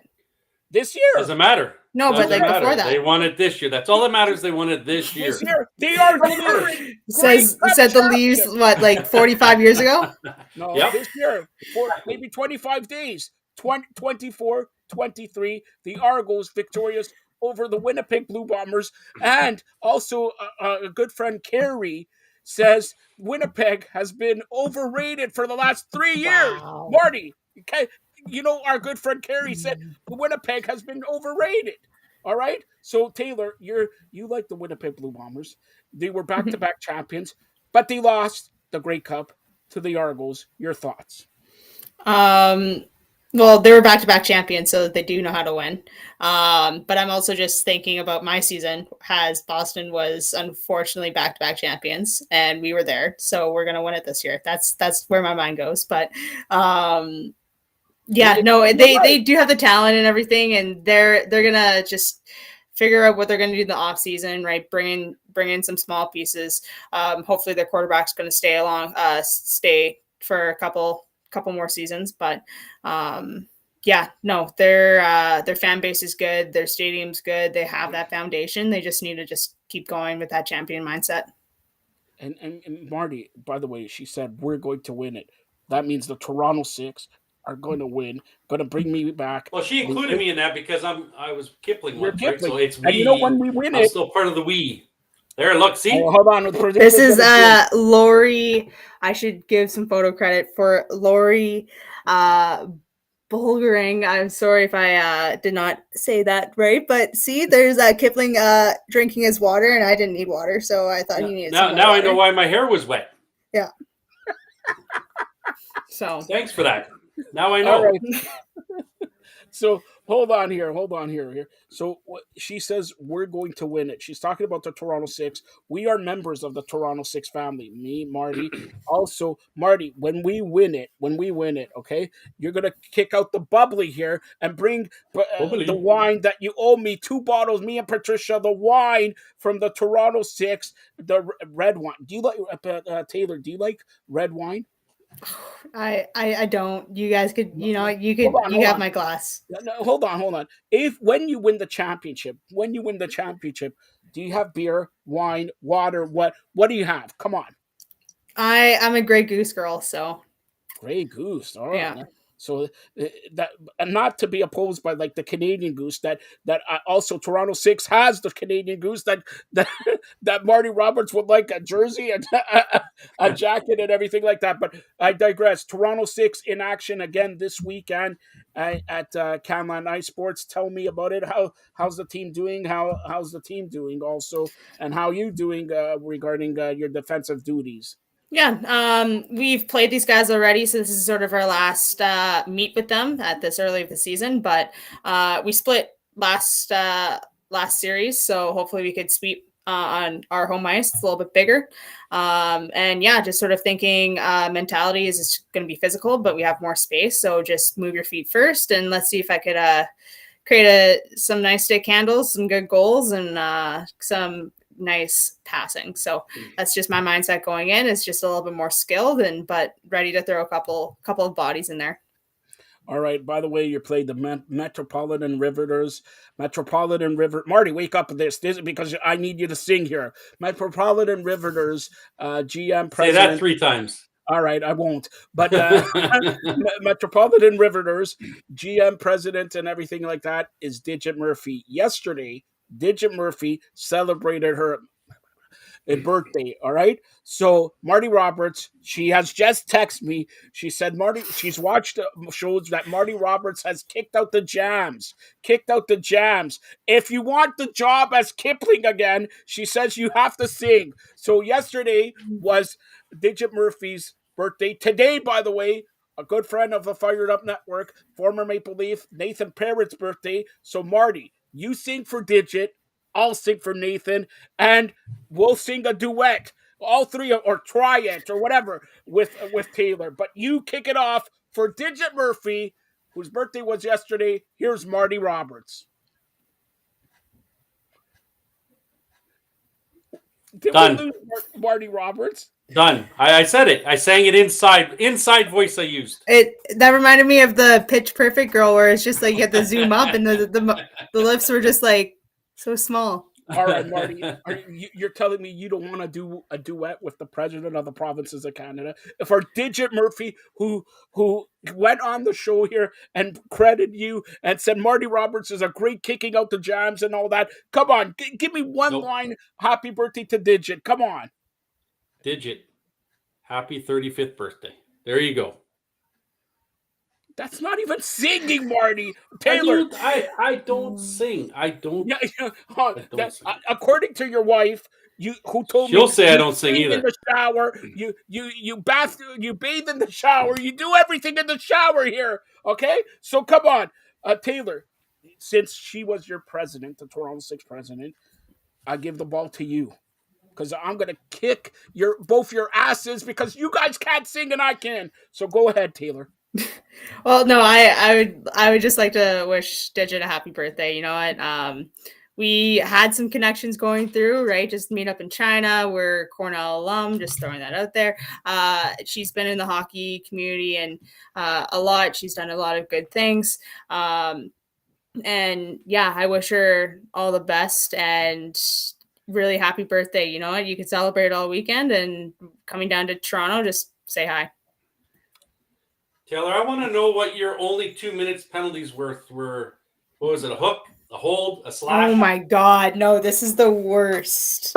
This is the worst. Okay. So it was against Boston, and like I'm going into the weekend, and I'm like, okay, I hate these guys. And I just want to I want to get the troops riled up. So I'm going to throw a hit, and I don't care if I get a penalty. I'm going to throw a hit. And the ice was okay. Like it should have been a little bit better, but like after 10 minutes, it was just snowy and the puck was bouncing like a basketball. So I'm at the point and like they sort of chip it a little bit. And I'm like, okay, I'm good. Baseball stop coming through and it goes between my legs. I'm like, oh shit. So then I turn around and like they had their fastest person coming in and like I go and I was like, okay, like I sort of throw like a somewhat of a hit, a measly like hip check, and they called me for a hook. I'm like, if I'm gonna hook someone, if I'm gonna take a penalty, I want to just some nicely. I didn't want to hurt her. She's a good player, so I'm like, okay, like respect. But I would have thrown a little bit bigger hit if I knew that was my time. So I was like, so you better get another 2 minutes before, so you can have four, and this one could be hitting. What Taylor's trying to say, in other words, what Taylor's trying to say, the referees was like soccer referees, all right? So that's what she's trying to say here. But listen, Taylor, throw it to me. You want to hear a great rendition of Happy Birthday? Throw it to me. Come on. Yeah, go for it. Let's hear it. All right, Marty, throw it to me. She didn't go for it. Let's hear it. Come on, introduce the president of to you. All right. So for Digit Murphy, happy birthday to you. For Nathan Parrott, Feliz Navidad. No, what is that? No, that's Merry Christmas. Sorry. That's Merry Christmas. Oh Feliz cumpleaños. Throw it out. That's it, Joseph. You ruined it. Yeah, Nathan Parrott, I'm scared of him. He could break my jaw and everything like that. All right. So there you go. But this weekend, back-to-back games against the Metropolitan Riveters. Say it 10 times. All right. You're good. Taylor, you don't know this, okay? You're gonna beat Digit Murphy. And then she's gonna be pissed because Marty Roberts didn't sing. Then she's gonna blame it on Kipling, everything like that. But how's the team doing? Are you in first place yet? Do you get my ring red? Should I get it like sized and everything? We're in second. I think it's just new team coming in, just not like new team in the season, but like we just have a different team and different coaching. So it's just getting used to each other, and it's okay if we make mistakes at the first half. We're just getting to know each other. It matters like the last game. So we're looking good. We're looking sharp. We're talented, and we're just going to go out there and show our stuff. So we're going to see some really, really nice moves, really, really nice plays.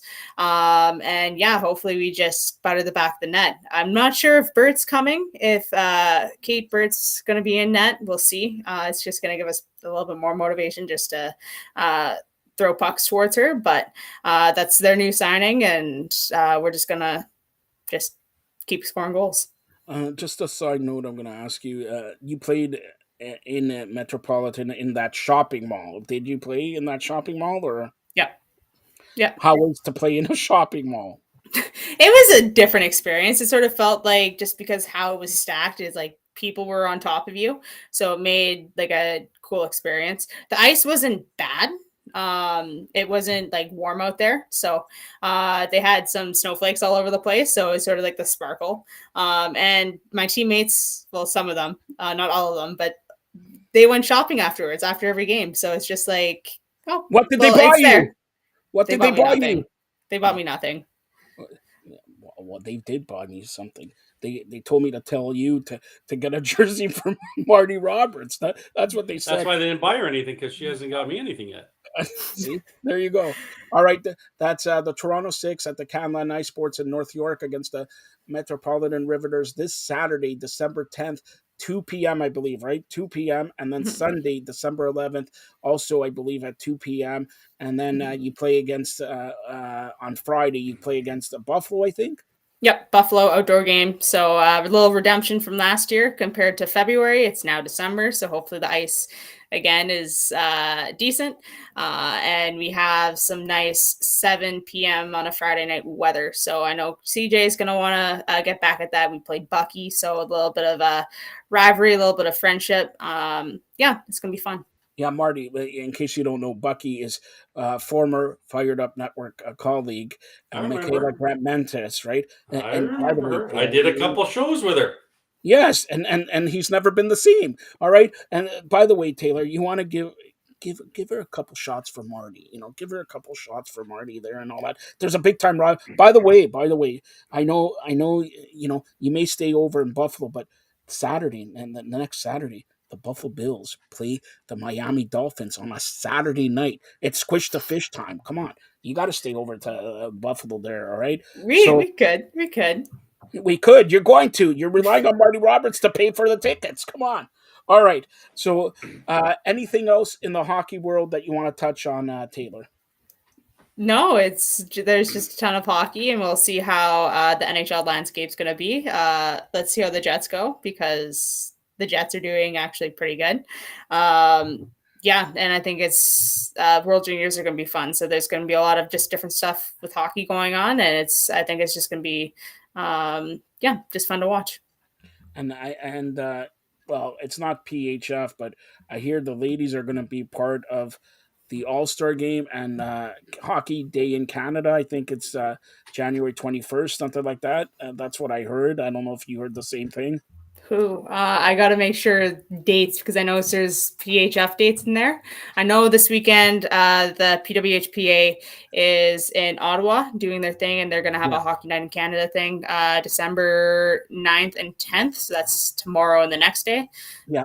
And maybe on the 11th. They're doing something on the 11th. Not sure if it's aired. But yeah, that may or may not be around our All-Star weekend. All right. So the next, I got a question here from Marty's good friend Eric. I don't know. He doesn't put a last name there, but it says it's Marty's friend Eric. Wants to know, when are you appearing again on Maple Leafs Forever? Is it this Saturday? Because he says Marty Roberts owes him a bottle of wine, owes you a bottle of wine, and owns Patricia a bottle of red wine. So it's different. Okay. So go ahead. When are you appearing again on Maple Leafs Forever? Marty, stop texting me. Look, he looks down and all that. He texts me again. Come on. All right. So when are you appearing on Maple Leafs Forever again? Whenever you guys want me back. So if it's, what is it, Saturday? When do they play Saturday? Here, Marty, I'll do something for you. All right. We want you back when you have the jersey. Well, that's at least like 6-week shipping. So I told you, game Warren. Game Warren. I want to see you after the game just with your shoulder pads and your elbow pads skating. Or that's it. I want that jersey off. All right. And handed. Saturday, if we do a show Saturday, Taylor, I'll ask you to take a picture after the game with your jersey. If we have to come down, Marty Roberts will come down on Saturday or Sunday, and you'll present him the jersey that Kipling wears. Wait. Oh. does I gotta look. Does Kipling wear a jersey? Did we get him a jersey? He Okay. doesn't. Kipling is like Coca-Cola, the polar bear. Come Yeah. on. All right. So Marty Roberts will accept a Coke too, right? So it doesn't matter. Coke and a smile. Coke and Yeah. a smile. Coke and a smile. All right. Taylor, do you want to stay on for a little baseball talk, or we'll see you hopefully on Saturday? All that I know is the Padres are making big news right now. They had some good trades. That's all I know. So I should. That's my 2 cents. So you All guys can right. go chat away. By the way, don't forget to check out the Toronto Six again this weekend, Saturday, December 10th, Sunday, December 11th at the Canline Night Sports in North York against the Metropolitan Riveters. Happy birthday once again to Digit Murphy. Happy birthday to Nathan Parrott. I sang, these guys didn't. You owe me $10, Digit. All right, Taylor, tell everybody how they can get a hold of you. I'm on Twitter at Taystorm. We'll Twitter drama, but and then Instagram T Woods Training. And one more question: have you moved the car in the last 2 weeks, 3 weeks, or I carried? have. Really? It zoomed. It went fast, and then it sort of hit, and yeah, I just didn't have enough gas. I guess I did finish. I got second or third in that event. Yeah, but it raced off How the much start. was that? How much was it to pull? Like 1,000 pounds? What? It was 590 on my back. 590 on your back, Marty. Can you do 59 on your back? Let alone 590. Nope, nothing on my back. Hey, I'll just so you know, this weekend I'm going to go watch Toronto Six play. I'm going to have a sign that says, "Where's my jersey?" That's all I'm going to put it up against the glass. Where's my jersey? And then just point the whole time. Yep, the whole point. Just when you're on, I'm just pointing at you. No one else, just you. Wherever you go, that's where it is. I might get a seat beside the bench. You hear this, Justin Levine? Get security to throw out this guy, Marty Roberts, the grizzled young veteran from Canland Ice Sports. All right, Taylor, hopefully we'll see you if we do one on Saturday. You're more than welcome anytime. That's Taylor Woods, Toronto Six, all-star defenseman. Thanks a lot, Taylor. Thanks. Have a good night. Take care. All right, so we're going to switch from Maple Leafs. Is there anything else you want to add, first of all, Marty? No, we hadn't talked in a while, but he had the Letang situation where he had the stroke. That's a second stroke, I think, in 6 years. So that's a little concerning. Now, I know that there is issues with these guys traveling a lot, and airplane rides cause blood clots, and I don't know if that was the situation, but that's pretty scary to have two of them. And he didn't, there was no. He had no effects. He didn't show any effects from the stroke. He just went in and said, "I know my body and I don't feel right." And they checked him out and he ended up having a stroke, which is it's absolutely scary that these guys are out there, going full tilt and to have a stroke at that age twice at an athlete of his caliber, that's pretty scary that, any of us, it can happen to, and we're nowhere near the athletes or in shape like those guys are. So it was pretty scary about that with Letang. It was a shock when I read it, and I forgot that he'd had one in 2014, I think it was. So they're going to have to monitor him, and we'll see if he's back. I know he's out, I think, doing some light skating, but we'll see if he's back in game shape in the next month or two. All right, as you can see, good job by the producers. Now we're going to do Around the Majors with Marty Roberts here for about 10 minutes because the Blue Jays have done, you know how much the Blue Jays have done? They have done more than you were when you were playing Kipling for the Toronto Six, okay? Yeah. Are you, we're big Blue Jay fans there also, okay? Are you sort of mind-boggled, upset? Like, they lost, by the way, they lost on another, what everybody wanted, their center fielder, they lost, the Mets signed him, what was it now, for 9 years or 6 years? How, for Nemo, it was 8 years, 162. 8 years, 162. So there's just over $20 million a season, right? And that was the guy that everyone thought. Up till now, I was not concerned about. I know a lot of people were. Oh, they haven't signed him, but all the guys that signed previously, they weren't really big in. Yes, they checked in on the Verlanders and stuff like that, which they had to. And then once Verlander, was going for the money, there's no chance that the Jays did it. But Nemo is a guy that they were, I think, targeting, and they were hoping to get, but. I don't know. There's still some players out there that are the Jays will be looking at. I know that Conforto will be one. Brantley, there's 2 left-handed hitters as well. Don't be surprised if Gallo is talked to. Benintendi, there's 4 left-handed hitters there that might help out in the lineup there with the Jays. I don't know. There's some guys that have signed for an awfully lot of money. Let's just say like $40 million a year for Aaron Judge over the next 9 years. That's an awfully lot of money to put in for a guy who just had his career year. So, really, it's not gonna. He's gonna decline now if this is his career. If the record-breaking home runs and the RBIs he had this year, he starts going backwards now. Is it worth the $40 million?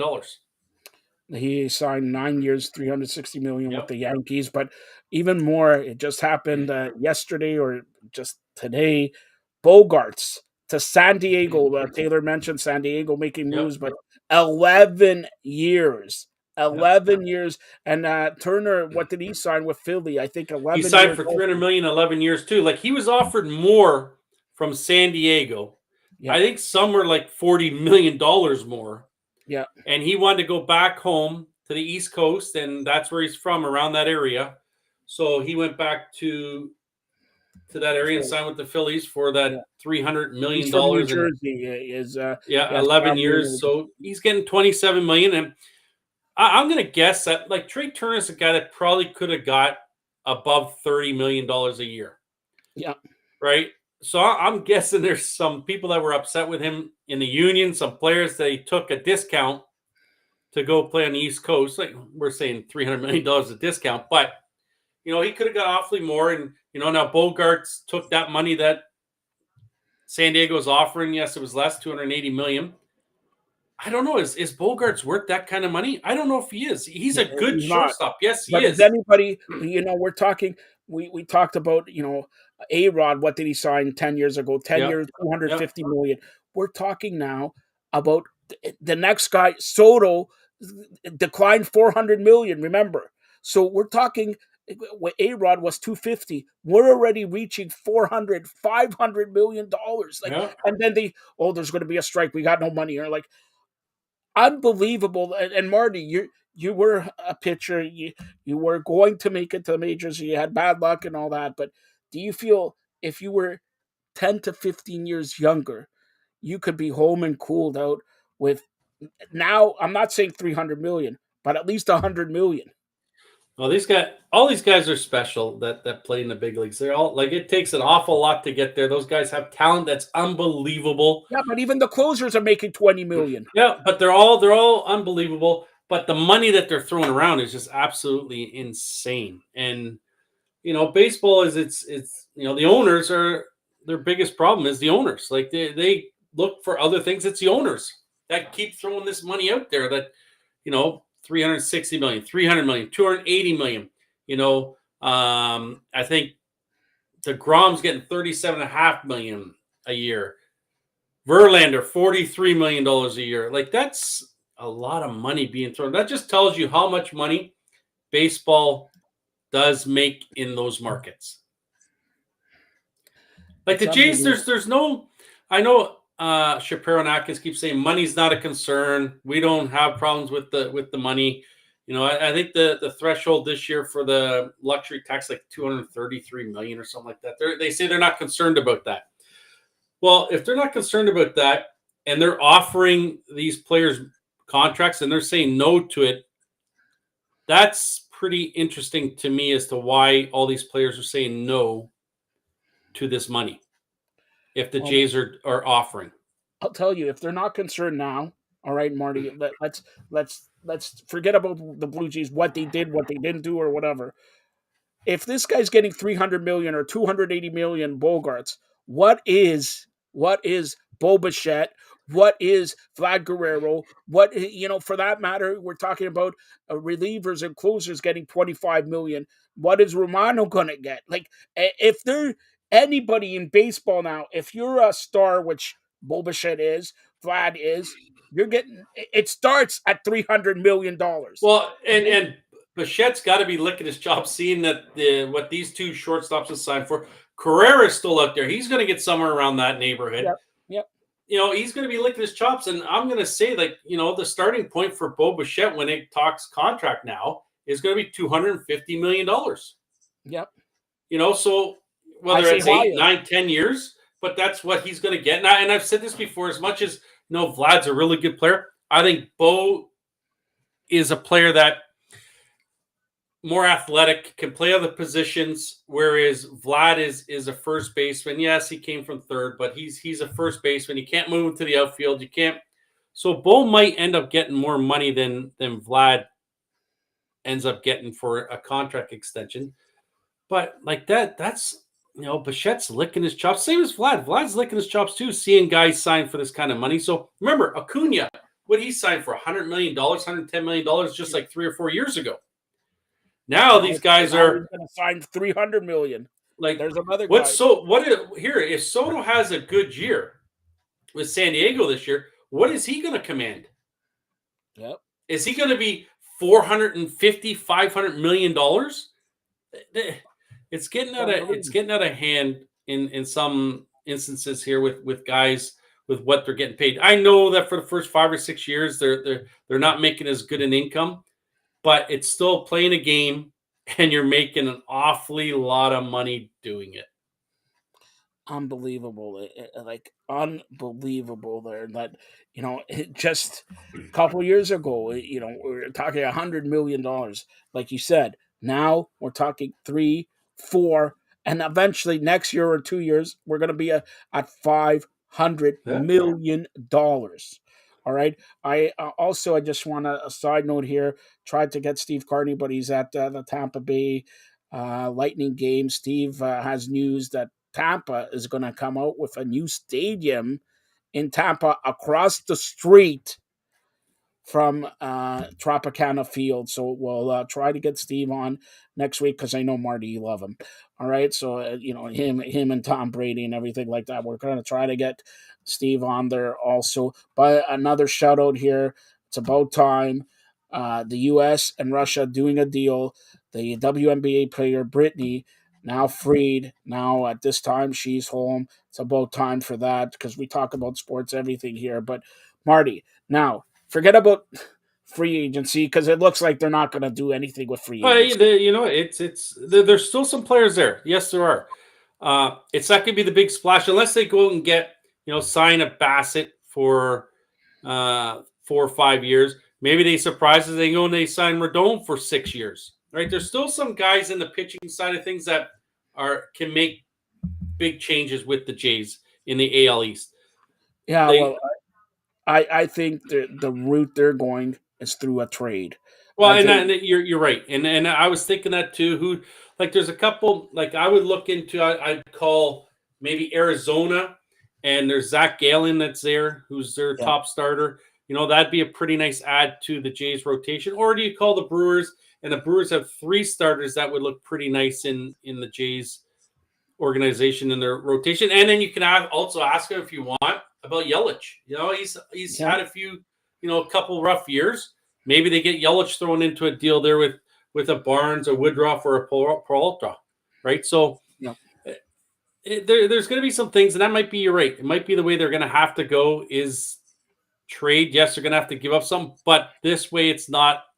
We're saying no because of whatever money you're offering us. You have to come because we traded for you. So here it is. The trade chip they have isn't catching.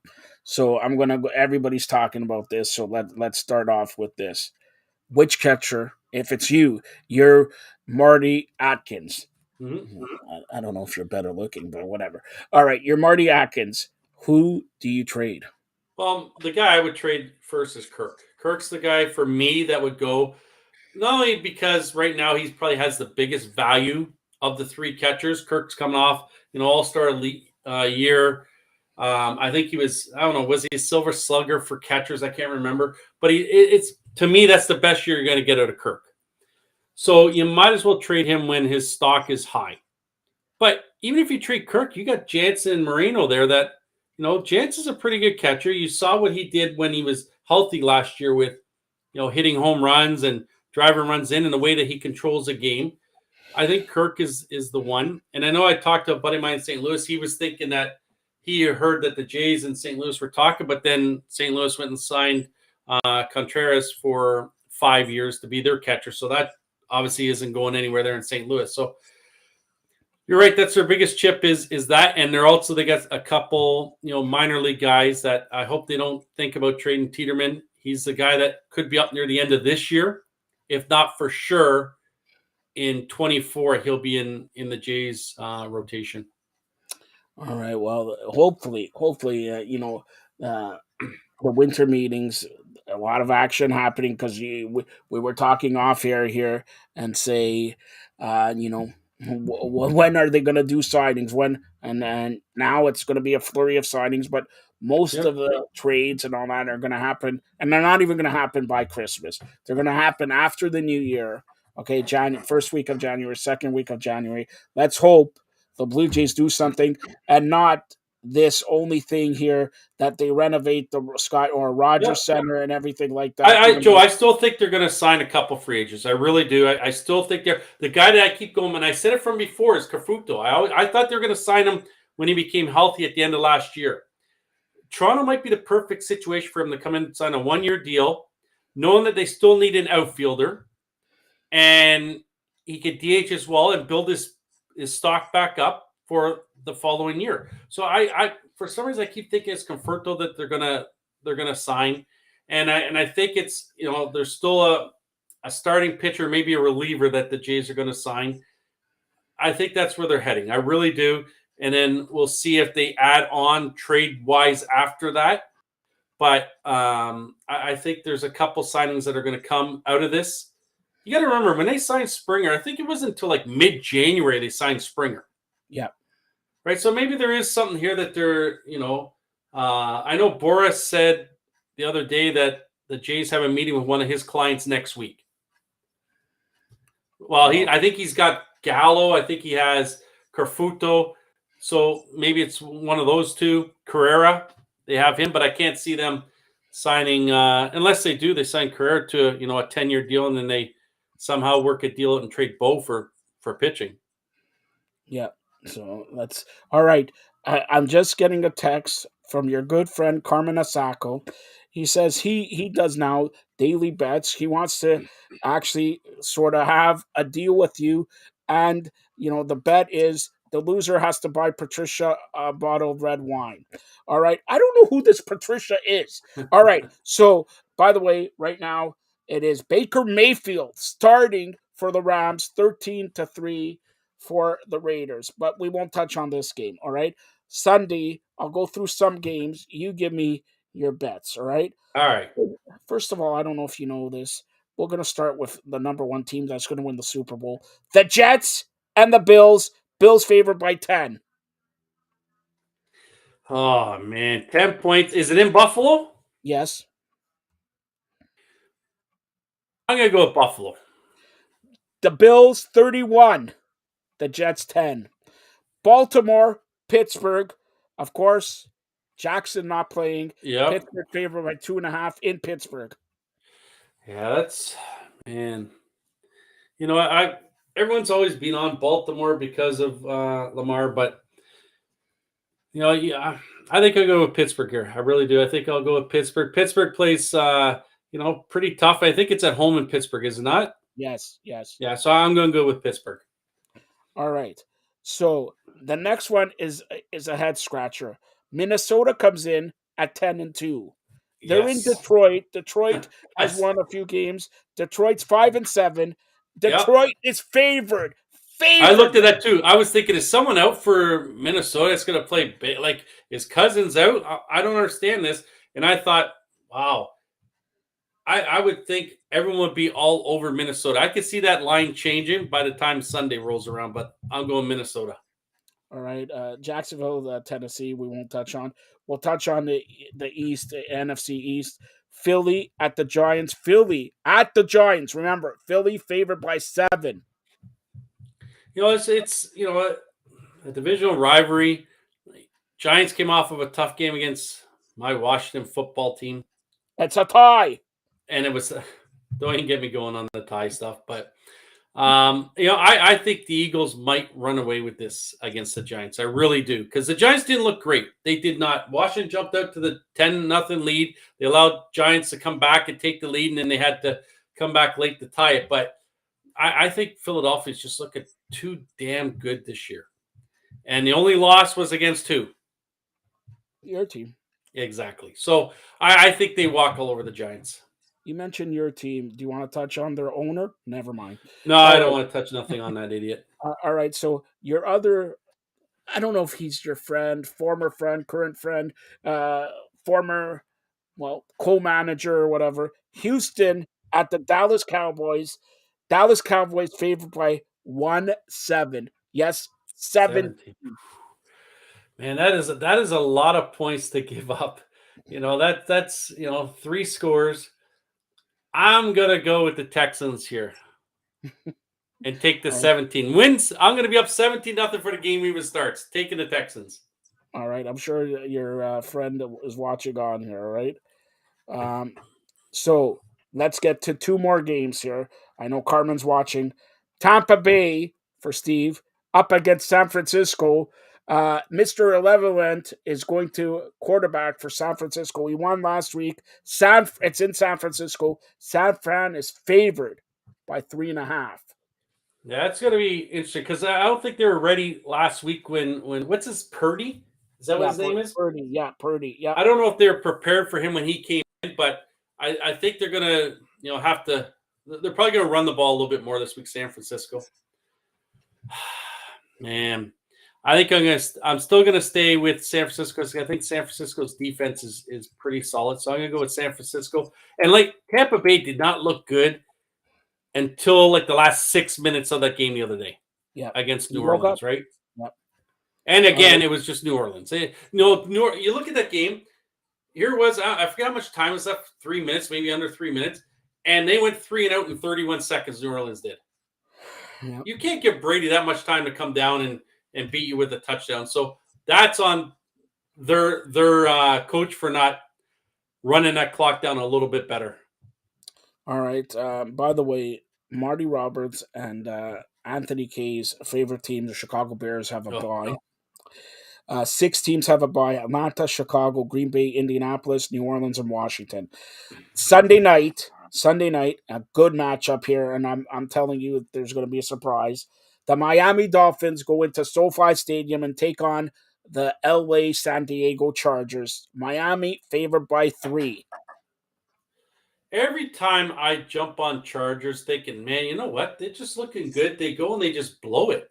They just fall behind, and then they spend so much time trying to get back into the games. You know what? I'm going to go with the Dolphins here. I'm going to go with the Dolphins. You're going to be wrong. By the way, they moved games next week, week 15. There's 3 Saturday games. 1 p.m. Saturday, December 17th, Indianapolis, Minnesota. 4:30, Baltimore and Cleveland. And Saturday night at 8:15. Oh boy, squish the fish. By the way, I'm looking at the weather in Buffalo. It's not going to be 6 feet of snow, maybe 2 feet of snow. Payback for when it's 180 degrees in week 2, Buffalo, Miami. The Buffalo Bills will play the Miami Dolphins. All right. And it's another Thursday, next Thursday, a good matchup. San Fran and Seattle. So good matchups. And they moved one more game. Sunday night, December 18th, 8:20, the New York Giants and the Washington Commanders. Marty Roberts is going to be glued to that 75-inch TV he has in Barrie. How big is your TV? 32-inch black and white. 32 black and white. Like, I believe that. All right. And you know what? And you know who's going to be back for Washington soon is Chase Young. He hasn't played yet. I guess they thought he was going to play last week. Maybe there's a chance, but I think with the bye, I think you see him playing that week. That's a big hole in their defensive side, right? Yeah. And they've still been pretty good on that defensive side of the ball too. So I think this time Washington isn't going to be tied with the Giants. That's for sure, especially being back at home. And I'm telling you what, right now, I don't have inside information here, but the following week, week 16, all matchups except 3 or 4 are played Saturday, December 24th. Right now, the Christmas Eve night game is the Raiders and Pittsburgh. That's going to be flexed to listen to this, Marty. I believe that's going to be flexed to Philly and Dallas. Philly plays in Dallas. That Christmas Eve.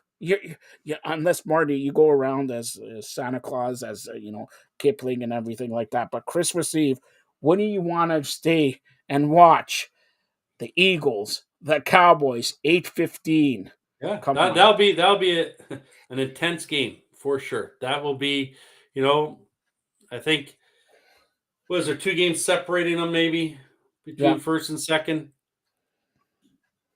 All and right. I think Philadelphia can actually clinch a playoff spot this weekend with a win Yes. and someone else lose. I can't remember what Minnesota the whole losing. scenario is, Minnesota but losing. that's going to be all these rivalry games are divisional playing. It doesn't matter what sport you are.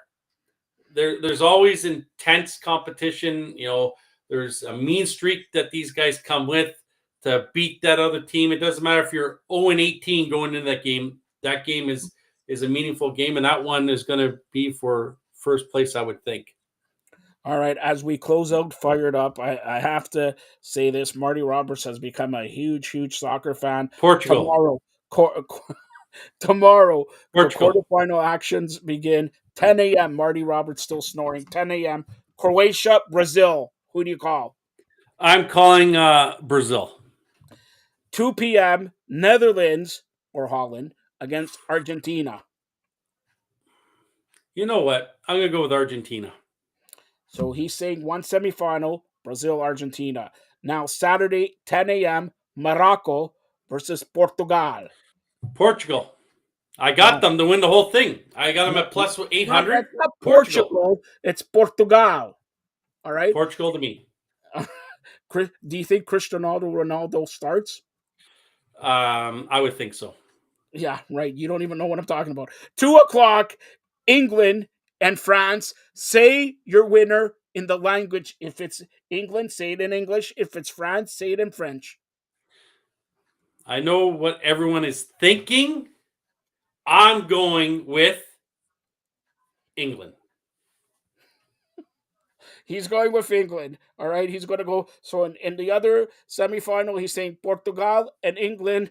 He says Brazil, Argentina. We're coming down to the nitty gritty in Qatar. Has this been a good World Cup for you, Marty? You're a big soccer fan. Yeah, you know why it's really good? Because it's over by the time I get up. I knew it. I knew it. That's why. It's not taking my prime time events away. It's starting early in the morning. It's done by the time I get up. I don't have to watch it. Yeah, and you're basically barbecuing there because and you know what? To be fair, when I do want to get my information, I listen to you guys on Fridays and your show daily show for the World Cup updates with Carm. I'll get my info there when I want it, And that's why I've decided I took Portugal. You're gonna lose. All right. By the way, midday update will return next week after the World Cup. So thanks Since when did you again. switch the name? Because we have nobody here named Mike. All right. that's the truth. All right. What do you want, midday Marty? I want to do a show while you're driving on the bus. No, you don't want that. No, I don't want that. All right. I don't want that. So here we go. Thanks a lot to Carmen Asako, Giancarlo Lino, who pulled the double shift here. Anthony K pulled the double shift. Derek Bowles with Unstoppables. Marty Roberts and Taylor Woods for Fired Up Live. Any last comments here, Marty? You never asked me where they could reach me. I was going to say that, but now that you said that, you're going to stall. Just look along the bottom of the screen. Oh, Lefty 22 on Twitter and Instagram. Yeah. Does anybody reach out to you? Well, I'm just hoping my jersey from Toronto 6 Taylor Woods comes by FedEx in the next couple of days. So this, can you tell me who this Patricia is? She's asking, is Marty Roberts going to come to her wedding? All I know is that she has breaking news type of stuff. Do you like that breaking news type of stuff? Breaking news is always good. Breaking news is always good. Doesn't matter what it is. You just don't want to slip on the floor when you break the news. Wait a minute, Marty. It's about time that you go in the tubs, right? You go have a nice time in your tub and everything like that, don't you? It's a relaxing time. Then you flip. You get the candles going. You put the jacuzzi jets on. You just sit there and you reminisce about what happened in the day. Yeah, it relaxes you. You reminisced with who? With who are you reminiscing? Are you breaking the news or what? I'm not going to say I talk to myself, but I do talk to myself. And what do you say to yourself? I just say, man, what am I going to do tomorrow? Do I have to wake up and do this all over again tomorrow? And then I'll answer myself, and then I'll get out and I'll go to bed. What, don't you ask yourself, do I want Portugal or do I want Morocco? Don't you ask yourself that? I don't want. I want Portugal. Portugal is. I put my $4 on Portugal to win it all. Marty, and how much do you win if you bet your $4? I don't know. It's plus 800. Plus 800. Marty Roberts, my new best friend there. All right, plus 800. And by the way, when you're in the tub, do you have a nice, a little bit of the bubbly or what in the tub? No, I don't. They call me one beer Morty. That's what they call me. I don't drink a lot. Do you want me to believe that? I don't. I really don't. I'm not a big drinker. All right. So your friend Patricia has asked, final question as we close out Fired Up Live. What do you want for Christmas? Oh my gosh. I want a few more zeros on my paycheck. TTC, do you hear that? TTC, do you hear that? All right, stay tuned for more great programming. By the way, tomorrow we're going to do a World Cup update. And guess what? It's Friday. Fem Fridays are back here on the Fired Up. Is the soccer show on tomorrow? Yes. World Cup update. But they're different. World Cup update is something different than the soccer show. World Cup update is every day. The soccer show is with Giancarlo, the coach, and you. And the World Cup update is usually just you and Carm. Since you're don't mix your shows up, Joseph. Hold on. Next week we got the semifinals and finals, and Fired Up Network is planning big, even bigger shows. We got Carmen. We got Giancarlo Nino. John Nelson is going to come back. He had to cry because the USA lost. They only played one more extra day than Canada. But we also but that one extra day is big. You made it into the playoff round. Yeah, but they lost still. I want you to ask Carm tomorrow who should be the coach of Team Canada going forward. I know who's going to be the coach of Team Canada going forward. It's not going to be Marty Roberts, that's for sure. Definitely not. It's definitely not going to be me. Some guy named Billy something or other is going to be here, right?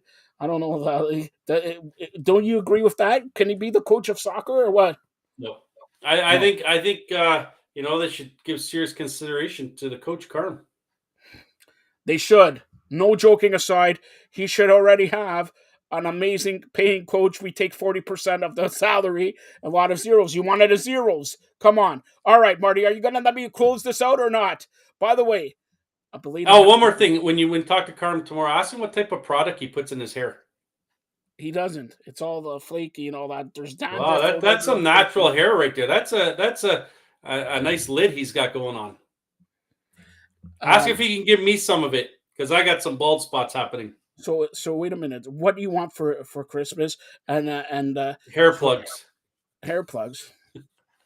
Yeah, Eric has some of them. All right.